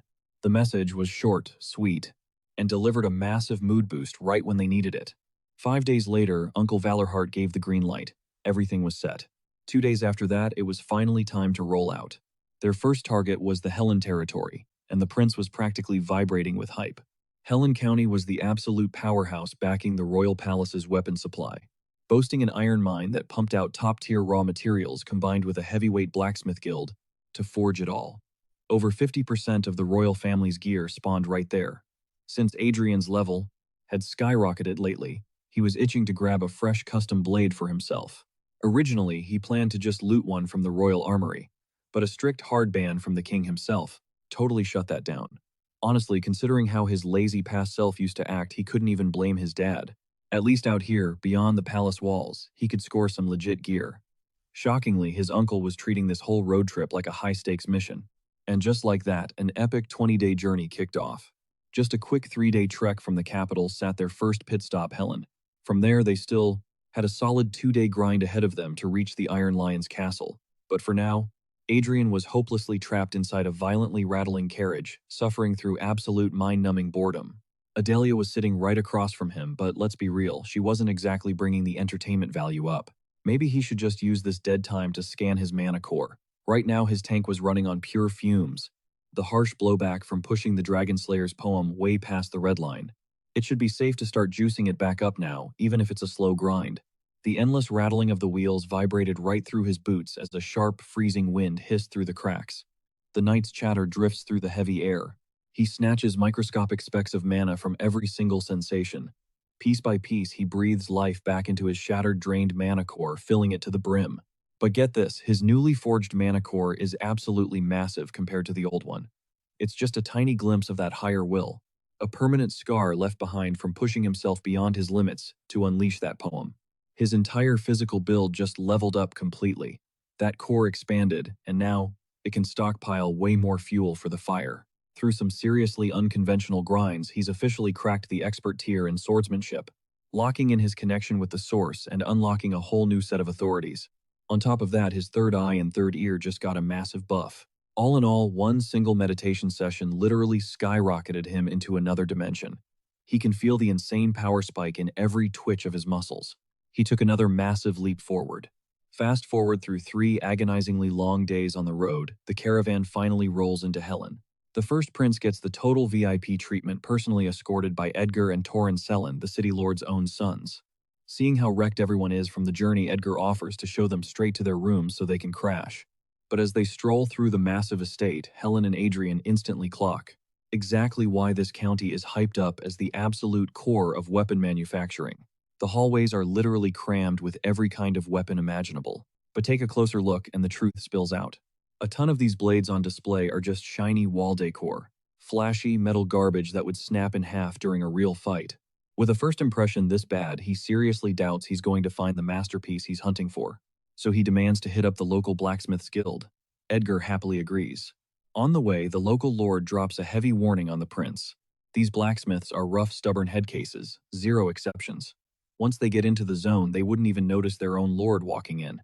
Edgar drags out this whole massive disclaimer, practically begging Adrian to respect the artisan's vibe, even if they act straight up disrespectful. Smash cut to the inside of the forge. The second they step through the doors, a wall of blistering heat smacks them right in the face. The very air shakes from the deafening roar of massive hammers smashing against raw iron. Flames violently roar, bellows aggressively gasp for air, and these smiths literally bend blazing fire and molten steel to their absolute will. But cutting right through all that chaos, one ridiculously crisp sound echoes out, instantly snatching the prince's breath away. Dead center of the room, an old man is hammering away at a blade with insane god-tier focus, hijacking Adrian's full attention. Somehow, every single rhythmic strike of that hammer completely yanks him back to his very first memory as Gruhorn. Adelia gently wipes a drop of sweat sliding down her lord's cheek, snapping him right out of that heavy nostalgic daydream. By now, the rest of the crew has killed the noise, dropping everything to bow down and greet the prince. But the old guy, he doesn't even flinch. He just stays totally locked in on his grind. Edgar introduces the guy running the welcome squad, Sachin, the guildmaster. Honestly, Adrian couldn't care less. All he wants is to watch the absolute masterclass happening right in front of him. But Sachin, desperate to kiss up to royalty, starts screaming at the old man to drop the hammer and show some respect. Adrian literally has to clamp his hand over this son of a biscuit's mouth before he ruins the entire vibe. Looking at the empty anvils and the intensely awkward stares from the crew, it's glaringly obvious the guildmaster forced everyone to back off, unprompted, trying to flex his respect. Adrian practically begs them to get back to the grind. As soon as the sparks start flying again, the prince locks his eyes on the forge, soaking in what his brain can only process as absolute peak cinema. He stands there completely frozen, watching a shirtless grandpa unleash hell with his hammer, striking over and over against the glowing red steel. He gets totally sucked into the rhythm. It feels like he's locked inside a blazing, fiery universe. In all his years of existing, he has never ever felt a rush quite like this. Once they finally step out of the forge, Edgar drops a massive bomb that old dude has spent the last 6 months forging and melting down the exact same sword on repeat. Every single blade that leaves his hands is considered a flawless masterpiece. They don't call him the master artisan for nothing. Every piece he crafts is peak tier quality, yet he ruthlessly tosses them right back into the melting pot without flinching. For the past month, he's been running on practically zero sleep, sacrificing his entire being to the forge in a way no one his age ever should. Honestly, the whole vibe was getting seriously unsettling. A few days into his stay at Helen, the prince fell into this totally bizarre routine. He'd hit the forge at the crack of dawn and stay glued to the spot until dead of night, just watching, silently soaking in the master's brutal, backbreaking daily grind. And unlike the massive hype that blew up when the first prince showed up, his quiet presence didn't trigger a single speck of drama. Fast forward to his absolute last day in Helen. The old blacksmith was going incredibly hard, hammering away like a man possessed. Adrian was dying to stick around and witness the final masterpiece, but honestly, God only knew when it would be finished. Royal duties were calling his name. He had zero choice but to pack up, carrying this massive weight of regret. The night before rolling out, Adrian threw a massive farewell feast. But right after the party, first thing the next morning, Edgar practically busted down his door, screaming at the top of his lungs that the blade was officially done. Catching that insane hype, the prince sprinted straight to the forge. And there he was, the old man gripping this absolute beast of a weapon. With shaky but tender hands, he wiped down the razor-sharp edges of his lethal new masterpiece. Once the steel was flawlessly polished and deadly sharp, the master offered it up to the prince without a word. Staring down at it, Adrian felt like only one thought could truly capture the moment. It was a blade ablaze, like the crack of dawn cooled down into a rich, deep hue that perfectly matched the crimson robes of pure royalty. A sword forged from the sun itself. The king had finally been born. When it came time to name this beauty, the old smith pitched Dameron. To him it meant twilight, but to the prince, it signaled the ultimate dawn. The second he handed the weapon over to its rightful owner, pure exhaustion hit the old man like a freight train. Before he could hit the floor, the prince caught him feeling the devastatingly weak pulse, barely ticking in his chest. Adrian instantly canceled his plans. He was staying in Helen for one more night. Lying on his deathbed, the old smith flashed back to the very first day, remembering the way the prince had watched him work. The blueprint for the sword had literally flashed into his mind, totally guided by fate. The blade itself had handpicked its own birthday. Knowing the guy was at death's door, Adrian decided to drop the act and spilled his darkest secret. Insanely enough, the old man took it in stride, completely at peace. Because at the end of the day, a master blacksmith and an ancient blade just get each other's souls better than anyone else alive. For his dying wish, he reached out a violently shaking hand. He just wanted to hold the sword one last time. The very blade he just poured his life into. Gripping the hilt tight, he blessed it, praying it would reach the exact same god-tier greatness its master once held. And Adrian swore on his life that it would. With that, the old man breathed his very last breath. Fast forward to sunrise, and guess who comes sprinting toward the prince's tent again? Edgar. Hyping up the newly minted Dameron, a blade literally forged from the soul itself. But then he actually tried to gaslight the prince, claiming the old master's blade was useless for real combat, and pushing him to swap it for a magic sword instead. Now, it wasn't exactly top-tier loot, but the weapon he pulled out was definitely a solid mid-tier piece of gear. Adrian saw right through the scam in a heartbeat. He totally snatched the magic sword without an ounce of shame and flat-out refused to hand over Dameron. Before Edgar could even whine about it, the prince brutally flexed on him, reminding him of the absolute loyalty House Helen owed to the freaking crown. The slimy, calculating noble had literally zero choice. He had to put on a fake smile and just swallow the massive loss. Dude thought he could bait the prince with a flashy magic weapon to steal the master's blade. Instead, he just handed over two insane treasures for absolutely nothing. With that handled, the royal caravan rolled out. The cavalry blasted ahead at max speed while the heavy carriages and foot soldiers trailed behind at a chill pace. They desperately needed to make up for all that lost time.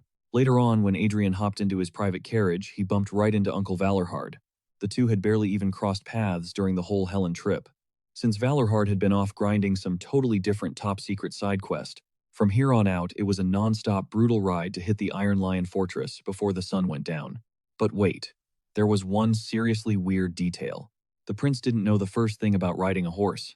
I mean, the guy spent God knows how long trapped as a literal sword, so equestrian skills, yeah, not exactly on his resume. Let's just say the journey to the Iron Lion Fortress was an absolute unmitigated disaster. He basically had to wing it on the fly.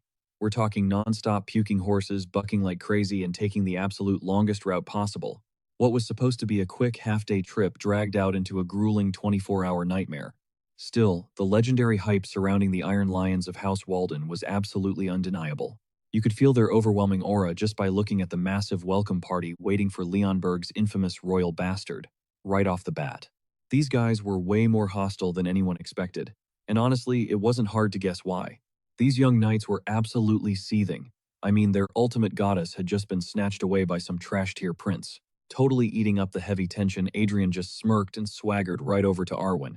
Without a second of hesitation, the proud knight dropped to one knee, offering absolute unwavering respect to her lord. Instantly, the Iron Lions snapped. They were inches away from literally jumping the first prince. But Adelia Bayer was matching their savage energy. If she lost her temper and let her bloodlust take over, this whole place was going to become a bloodbath. Adrian actually had to yank her back from the edge of pure, murderous rage. Thank God he'd spent all that time keeping her on a tight leash. Pivoting back to Arwen, he casually suggested the Thorny Rose take their little chat somewhere a bit more private. They still had a ton of catching up to do, and honestly, it'd be way more entertaining if her loyal pack of lions tagged along. Cut straight to the training grounds, the prince's very first pit stop after touching down. He was low-key dying to see these so-called Iron Lions flex their skills. After all, they were hyped up as the absolute best in the kingdom. Adrian dropped an open challenge to literally anyone bold enough to step up, but knowing his shiny title as the first prince might spook them. He swore on the Leonberg name that no one would face any backlash, no matter how brutal these duels got. When playing nice didn't bait them, he switched straight to ruthless trash talk. He sneered that if they were all too terrified to cross swords with him, then maybe their world-class reputation was just pure, overhyped garbage, finally hitting his breaking point from the disrespect. Darkus from House Nan aggressively stepped up to the plate. He straight up admitted he wasn't worthy of representing the true power of the Iron Lions, but he was more than ready to throw down and take one for the team. The prince just grinned, insanely satisfied that someone finally took the bait. Darkus exploded forward, charging wildly with his wooden sword fully drawn. Adrian didn't even flinch. In a single deafening clash, the prince unleashed a devastating force that completely wrecked Darkus from the inside out. The rookie's red hair dragged through the grimy mud of the arena as he totally wiped out. That's one down. But the roster was still packed. Without missing a beat, the prince ruthlessly taunted the rest of the knights to line up and test their luck. Next up on the chopping block was Paul Rothine, a third-year veteran who was worlds apart from a total rookie like Darkus. Honestly, the result was exactly what you'd expect. The baby-faced knight got absolutely clapped before he could even blink. Then came Hallie, a cocky fifth-year who actually thought he'd figured out the prince's attack patterns. Spoiler alert, he hadn't. Judith was next to step into the ring, and the prince brutally proved he didn't care about playing favorites. Equal rights, equal fights. One by one, these insanely proud Iron Lions got completely humiliated. This one-sided massacre dragged on for literally half the day, and Adrian. The guy didn't have a single scratch on him. Once he was done casually wiping the floor with the trainees, the prince got bored and decided to trigger the elite official members of the order. Throwing pure gasoline on the fire, he practically shouted that Arwen was packing her bags and coming home with him. And the thorny rose. She just bowed to her master's insane demand without a single second of hesitation. That tiny little gesture was the final straw. One of the elite knights abruptly stood up, totally fed up. He'd caught wind of the prince's nasty gambling addiction, so he boldly pitched a high-stakes bet to spice things up. But before the knight could completely humiliate himself with some brain-dead proposal, Adrian savagely cut him off. He made it crystal clear Arwen wasn't some cheap trophy to be won. If they wanted a bet, they needed to put something else on the table. Tossing aside his busted wooden sword, he sharply ordered Carls to hand over a real lethal blade. The first prince smoothly drew out a legendary magic sword and slammed it down as his wager. Literally anyone with working eyes. One glance was all it took. That weapon was an absolute masterpiece. Totally sketched out by the deal, Arwen tried to wager herself as the prize. But let's be real, she was worth 1,000 times more than some basic chunk of steel. A prodigy destined to become a swordmaster completely outclassed any ancient rusty relic. There was zero comparison. Danham from House Fahrenheit didn't even flinch. He locked in and accepted the challenge. As an official knight of the Iron Lions, this guy was hovering right at the edge of shattering his third aura chain, basically flexing maxed out double chain power. He wielded the legendary craftsman's 17th blade, a weapon literally forged to uphold absolute justice on the battlefield. And he was crazy enough to slap that priceless gear right on the betting table. The prince wasn't playing games anymore. Taking this showdown deadly seriously, he drew his ultimate main weapon. We're talking about the Grandmaster's 100th and final masterpiece, fresh out the forge just days ago. Danham ignited his aura chains, letting his massive power completely. He might have completely disagreed with the prince's unorthodox sword path, but he couldn't ignore the insane grind it took to reach that level. Out of sheer respect, he swore to go absolutely all out and hold nothing back in the arena. Adrian, on the flip side, was violently sick of these elites trashing his mana heart and calling his methods garbage. He knew the cold, hard truth. Any hype thrown his way actually belonged to the relentless, hard-working crew grinding beside him. Right before the clash, the prince locked eyes with Adelia, his loyal maid and rookie knight, ordering her to pay close attention. Because the sheer carnage about to unfold. That was the exact, totally swept up in her master's intense aura, Adelia subconsciously synced up her own energy from the sidelines. She was 100% locked in, ready to drop everything and flawlessly execute whatever her prince demanded. Meanwhile, back in the capital, Valorhard dropped a massive update on the king. The prince's little vacation was officially a wrap. Way earlier than anyone predicted. Sipping his tea with absolute chilling calm, Valorhard broke down his entire chaotic arrival at the Iron Lion Castle, along with the insane domino effect of wild events that exploded right after. He made it painfully clear this chaotic mess had completely blindsided literally everyone involved. Worse still, he dropped a heavy warning. The other princes were already making their aggression. The entire power dynamic within the royal family was rapidly collapsing and shifting beyond repair. His mind suddenly flashed back to a lavish royal banquet 6 years ago, back when everyone kept nagging him about why he'd ever agree to babysit the kid. Valorhard scoffed internally. He had merely been honoring a bizarre, desperate wish from a dead friend. The memory was painfully clear. The second prince completely trashed, slouching arrogantly on the throne while brutally roasting his older brother.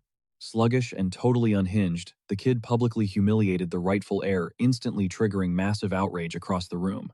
Operating with absolutely zero common sense, the drunkard ripped out his blade and lunged directly at his own flesh and blood. Back then, Valorhard viewed him as nothing but a pathetic bottom-barrel thug, a total lost cause. But the reality, That flashy banquet was actually drowning in toxic behind-the-scenes corruption. Shady blackmail letters were getting passed around like candy, and deadly poison was practically on tap right alongside the vintage wine. Right before the tragedy could actually explode, Valorhard stepped in, blasting that cheap, deadly toxin to literal dust with his signature blue mana. But making that bold move also permanently nuked whatever tiny, fragile shred of family loyalty they still had left. Fast forward to now, though, and Valorhard had to admit the spoiled brat was totally gone. The kid was literally leveling up and transforming day by day. The harsh truth finally hit him. That whole unhinged, crazy act. It had been total cap from the very beginning. He gripped his warm teacup tightly, staring right into it. He straight up told the king that this evolved version of the prince was built entirely different from the rest of the royal bloodline. Swallowing his pride, he pleaded with the monarch to give his supposedly toxic nephew one legitimate shot at the throne. Sitting in pure heavy silence, the king couldn't help but wonder, was it the prince who had actually changed, or was Valorhard the— But that chill vibe was instantly shattered when a panicked soldier violently crashed through the heavy wooden doors. Panting heavily, he frantically screamed out for Lord Walden. He dropped a massive, terrifying bombshell regarding the first prince. Outside the windows, the entire fortress courtyard was already exploding into sheer chaos. And meanwhile, back at the arena, the brutal high-stakes clash kept violently raging. George stared down at the absolute mayhem unfolding, muttering that they were witnessing something completely unreal. Valorhard shot him an icy glare, correcting him right away. The kid wasn't the one in danger here. It was the absolute fools reckless enough to actually challenge him. York scoffed in disbelief. Could a kid really be packing that kind of god-tier strength? He got his answer the very next second. A whole squad of soldiers got violently ragdolled through the air. Another heavy armored knight crumpled like a wet paper towel. Dangham shrieked in sheer agony, violently skidding across the dirt after eating a totally devastating strike. The entire crowd was left totally speechless, watching the prince casually rack up yet another win. Valorhard didn't even blink dryly, reminding them that he had already warned them.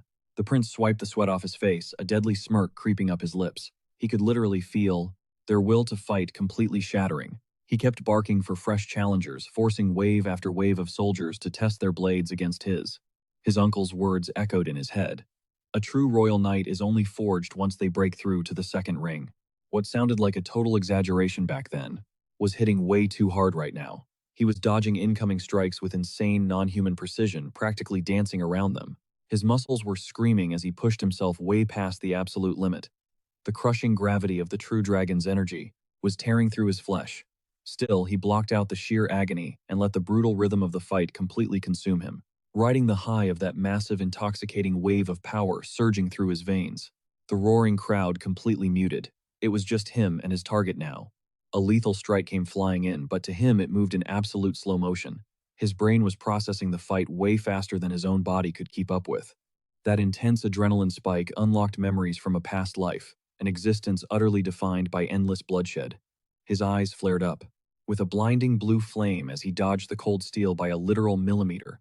He countered with an insane burst of brutal force, unleashing a massive shockwave that blasted his opponent all the way across the arena. He was gasping for air, the heavy fatigue finally sinking its claws into his limbs. But he didn't care. He screamed for the next opponent. He perfectly parried a devastating overhead strike, with his totally battered wooden sword locking in with tunnel vision.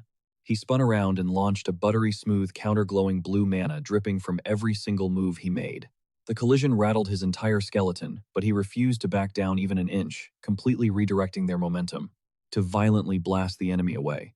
Finally, hitting his limit, he used his sword as a crutch and sucked in a massive gulp of air.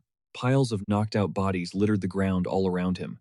Standing entirely alone in the center of the courtyard, he looked like an absolute boss, and then the crowd went totally wild.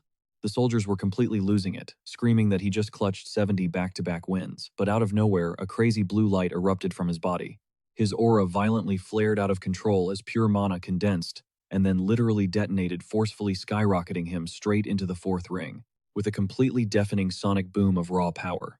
The suffocating pressure flooded the entire yard, leaving every single person gasping for air. As the blinding glow dialed up to the max, it clicked.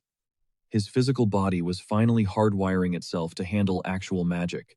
But the hype vanished as fast as it came, and brutal exhaustion hit him like a freaking truck. His legs completely gave out, dropping him straight to his knees as the world wildly spun around him. Commander Elias desperately sprinted over, catching him right before he could faceplant into the dirt. Coughing up some air, the prince weakly brushed it off, swearing he was just running on empty. Elias was completely blown away, totally hyping up his insane strength and admitting he had never ever seen a bloodbath like that in his life. Every single knight in that yard was now staring at him with pure, unfiltered respect. Using the commander's shoulder, the boy slowly dragged himself back onto his feet. He threw him a tired nod of thanks, his voice totally ragged, as he asked if he finally made his point crystal clear. Elias didn't even hesitate for a split second. The kid had utterly crushed every single expectation they had. Scanning the sea of stunned faces across the courtyard, the young prince realized he walked away with way more than just a win today. He had permanently locked in their absolute loyalty. Reality hit him like a truck. He knew he had pushed his limits way too far, and the physical backlash was only a matter of time. He quietly reflected on an undeniable truth. The soul of a knight never truly shifts. Pure power commands absolute respect. And honor demands that you swallow both your epic wins and crushing defeats with the exact same grace. Packing wrapped up quickly. The convoy lined their heavy carriages right outside the fortress walls, locked in and ready to roll out. Adrian played it cool as he bid them farewell, genuinely hoping their paths would collide again down the line. He wished nothing but the absolute best for the Count, the Baron, and the rest of the crew, tossing them a quick reminder to stay alive and kicking until they crossed paths again. But right before hitting the road, he pulled the Baron aside for one final low-key request. Every single crazy thing that went down during his visit needed to stay completely off the record. The Baron looked totally baffled. He truly believed that flexing that kind of insane power to the world was exactly what humanity needed. But Adrian just flashed a wicked smirk, casually dropping a hint about his real endgame. Staying completely off the radar was all part of his master plan. He had a massive surprise. As twilight bled through the canopy, the squad pitched their camp deep in the glowing, sun-drenched woods. Carls immediately stepped up to run perimeter checks, making sure no nasty surprises ambushed them in the dark. From a few steps back, Arwen just stared blankly at Adrian, completely glued to his every move. It was like the words had totally dried up in her throat. She was honestly stunned by how fast he had locked into raw survival mode. Adrian let out a massive yawn, openly admitting he was entirely drained. Honestly, he was shocked he had managed to stay upright inside the tent this long. Adelia pulled her lord aside for a private chat. He gently pushed her to go crash in the carriage where she could actually get some decent sleep. But she fiercely shut that down. She was dead set on sticking right by his side just in case things went south. The second he finally collapsed onto his bed, every single muscle in his body screamed in agony as the sheer brutal exhaustion swallowed him whole. Running through the day's insane events in his head, a harsh truth clicked. The Iron Lion Order was actually incredibly washed up compared to what he expected. Even their top-tier commanders could barely hold a candle to the absolute legends of the Blade. Most of these so-called knights had just barely scraped into their ranks. Back in the day, claiming that title required a literal bloodbath. Deep down, he brutally judged Valorheart and that entire older generation for totally throwing away their God-given potential. The raw talent was definitely there, but fear, or maybe just pure laziness, had chained them down, keeping them from breaking their limits. And right then, everything clicked into perfect focus. This current era was operating on a completely different wavelength than his past life. Swearing to never repeat history's massive screw-ups he locked in, he was going to forge himself back into an absolute unit the right way, even if that meant grinding his way up from absolute zero. He clenched his fist tight, a fresh fire blazing in his eyes. His deep plotting got cut short when Valorheart barged into the tent, casually asking if he was already crashing for the night. Adrian gave his uncle a quick pep talk, dropping a solid reminder that it's never too late to chase down your wildest ambitions. Valorheart hyped up his nephew's insane feats, pointing out that he had already completely won over the fierce Iron Lion Order. Throwing shade at the other princes, he swore that not a single one of those royals could ever move, but the sudden, intense shift in his uncle's voice instantly put Adrian on edge. He couldn't help but wonder what was going through the old man's head. Valorheart quickly cleared the air. He wasn't talking about their previous bet, the one directly involving the royal heirs. He was talking about their deeper original pact. The terms were simple: absolutely crush a double-chain knight. And Adrian had completely shattered that goal when he flawlessly wiped the floor with Dangum. Acknowledging the massive flex, Valorheart stepped up, deeply bowing to honor the vow he swore back in that critical moment. I swear my eternal loyalty to you, Adrian, as my one true liege. I will serve as your absolute vassal and bind the entire might of the Third Legion directly to your cause. Pure panic violently flashed across Adrian's face. He desperately pushed back, swearing he never asked for that level of blind devotion.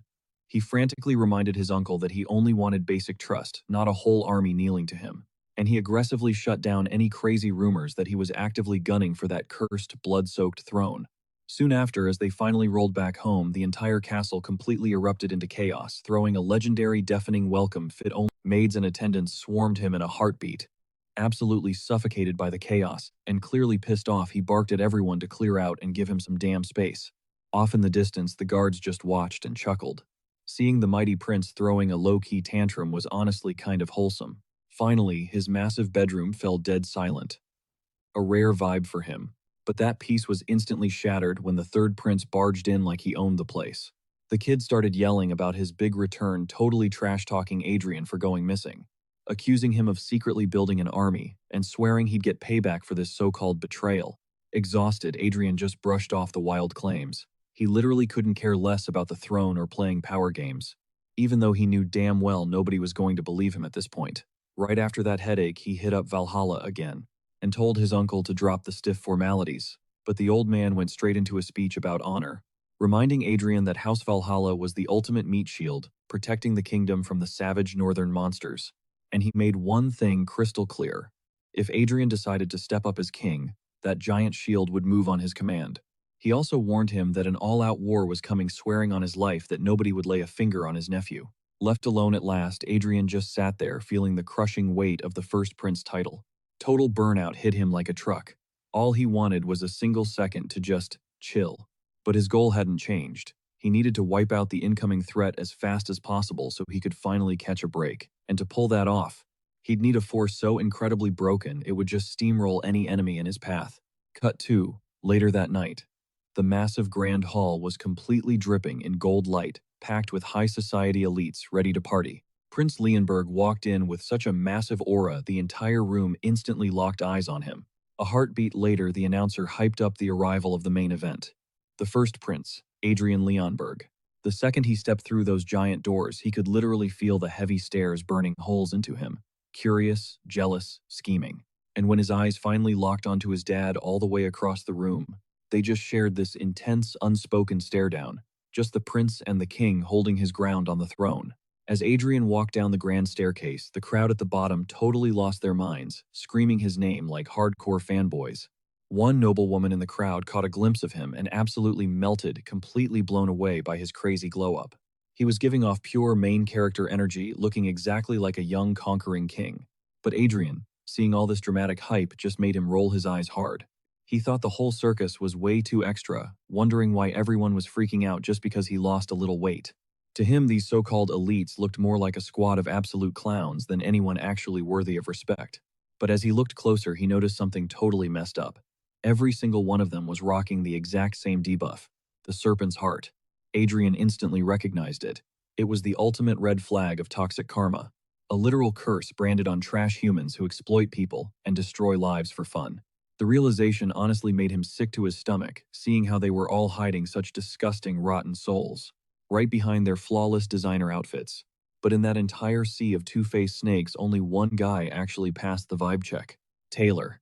The dude was built different, loyal to the bone and completely pure without a single drop of that filthy karma on him.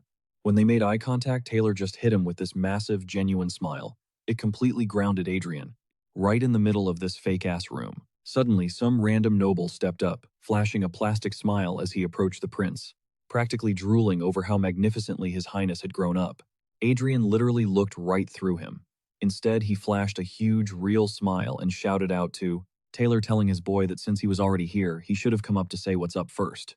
Totally caught off guard, Taylor completely froze, low-key panicking from being put on the spot like that. He shook it off fast, gave a soft smile, and scrambled to apologize, saying he just really wanted to thank him for the invite. Watching him get so flustered, Adrian thought to himself, sure, guys like Taylor might not have god-tier talent, but they were completely untainted. And honestly, that was more than enough for him. They were the absolute perfect vessels, primed and ready for the dark seeds he was about to. But before things could escalate, a guard's booming voice shattered the silence, demanding every single eye in the room. He boldly announced that the incoming VIP's absolute authority was backed directly by His Majesty, the mighty Emperor of the Burgundy Empire. The name Clyan Montpellier of Burgundy echoed heavily off the massive walls, hyping up the ambassador's grand entrance. And then, the giant double doors violently crashed open. The entire vibe of the room instantly flatlined. Adrian was left totally shell-shocked, his brain completely short-circuiting. as he frantically tried to figure out who this sudden, uninvited wildcard could possibly be. Seconds later, the ambassador of the Burgundy Empire himself, Cleon Montpellier, swaggered right across the threshold. The second he stepped inside, every single person in the room instantly dropped down, bowing in perfect, terrifying synchronization.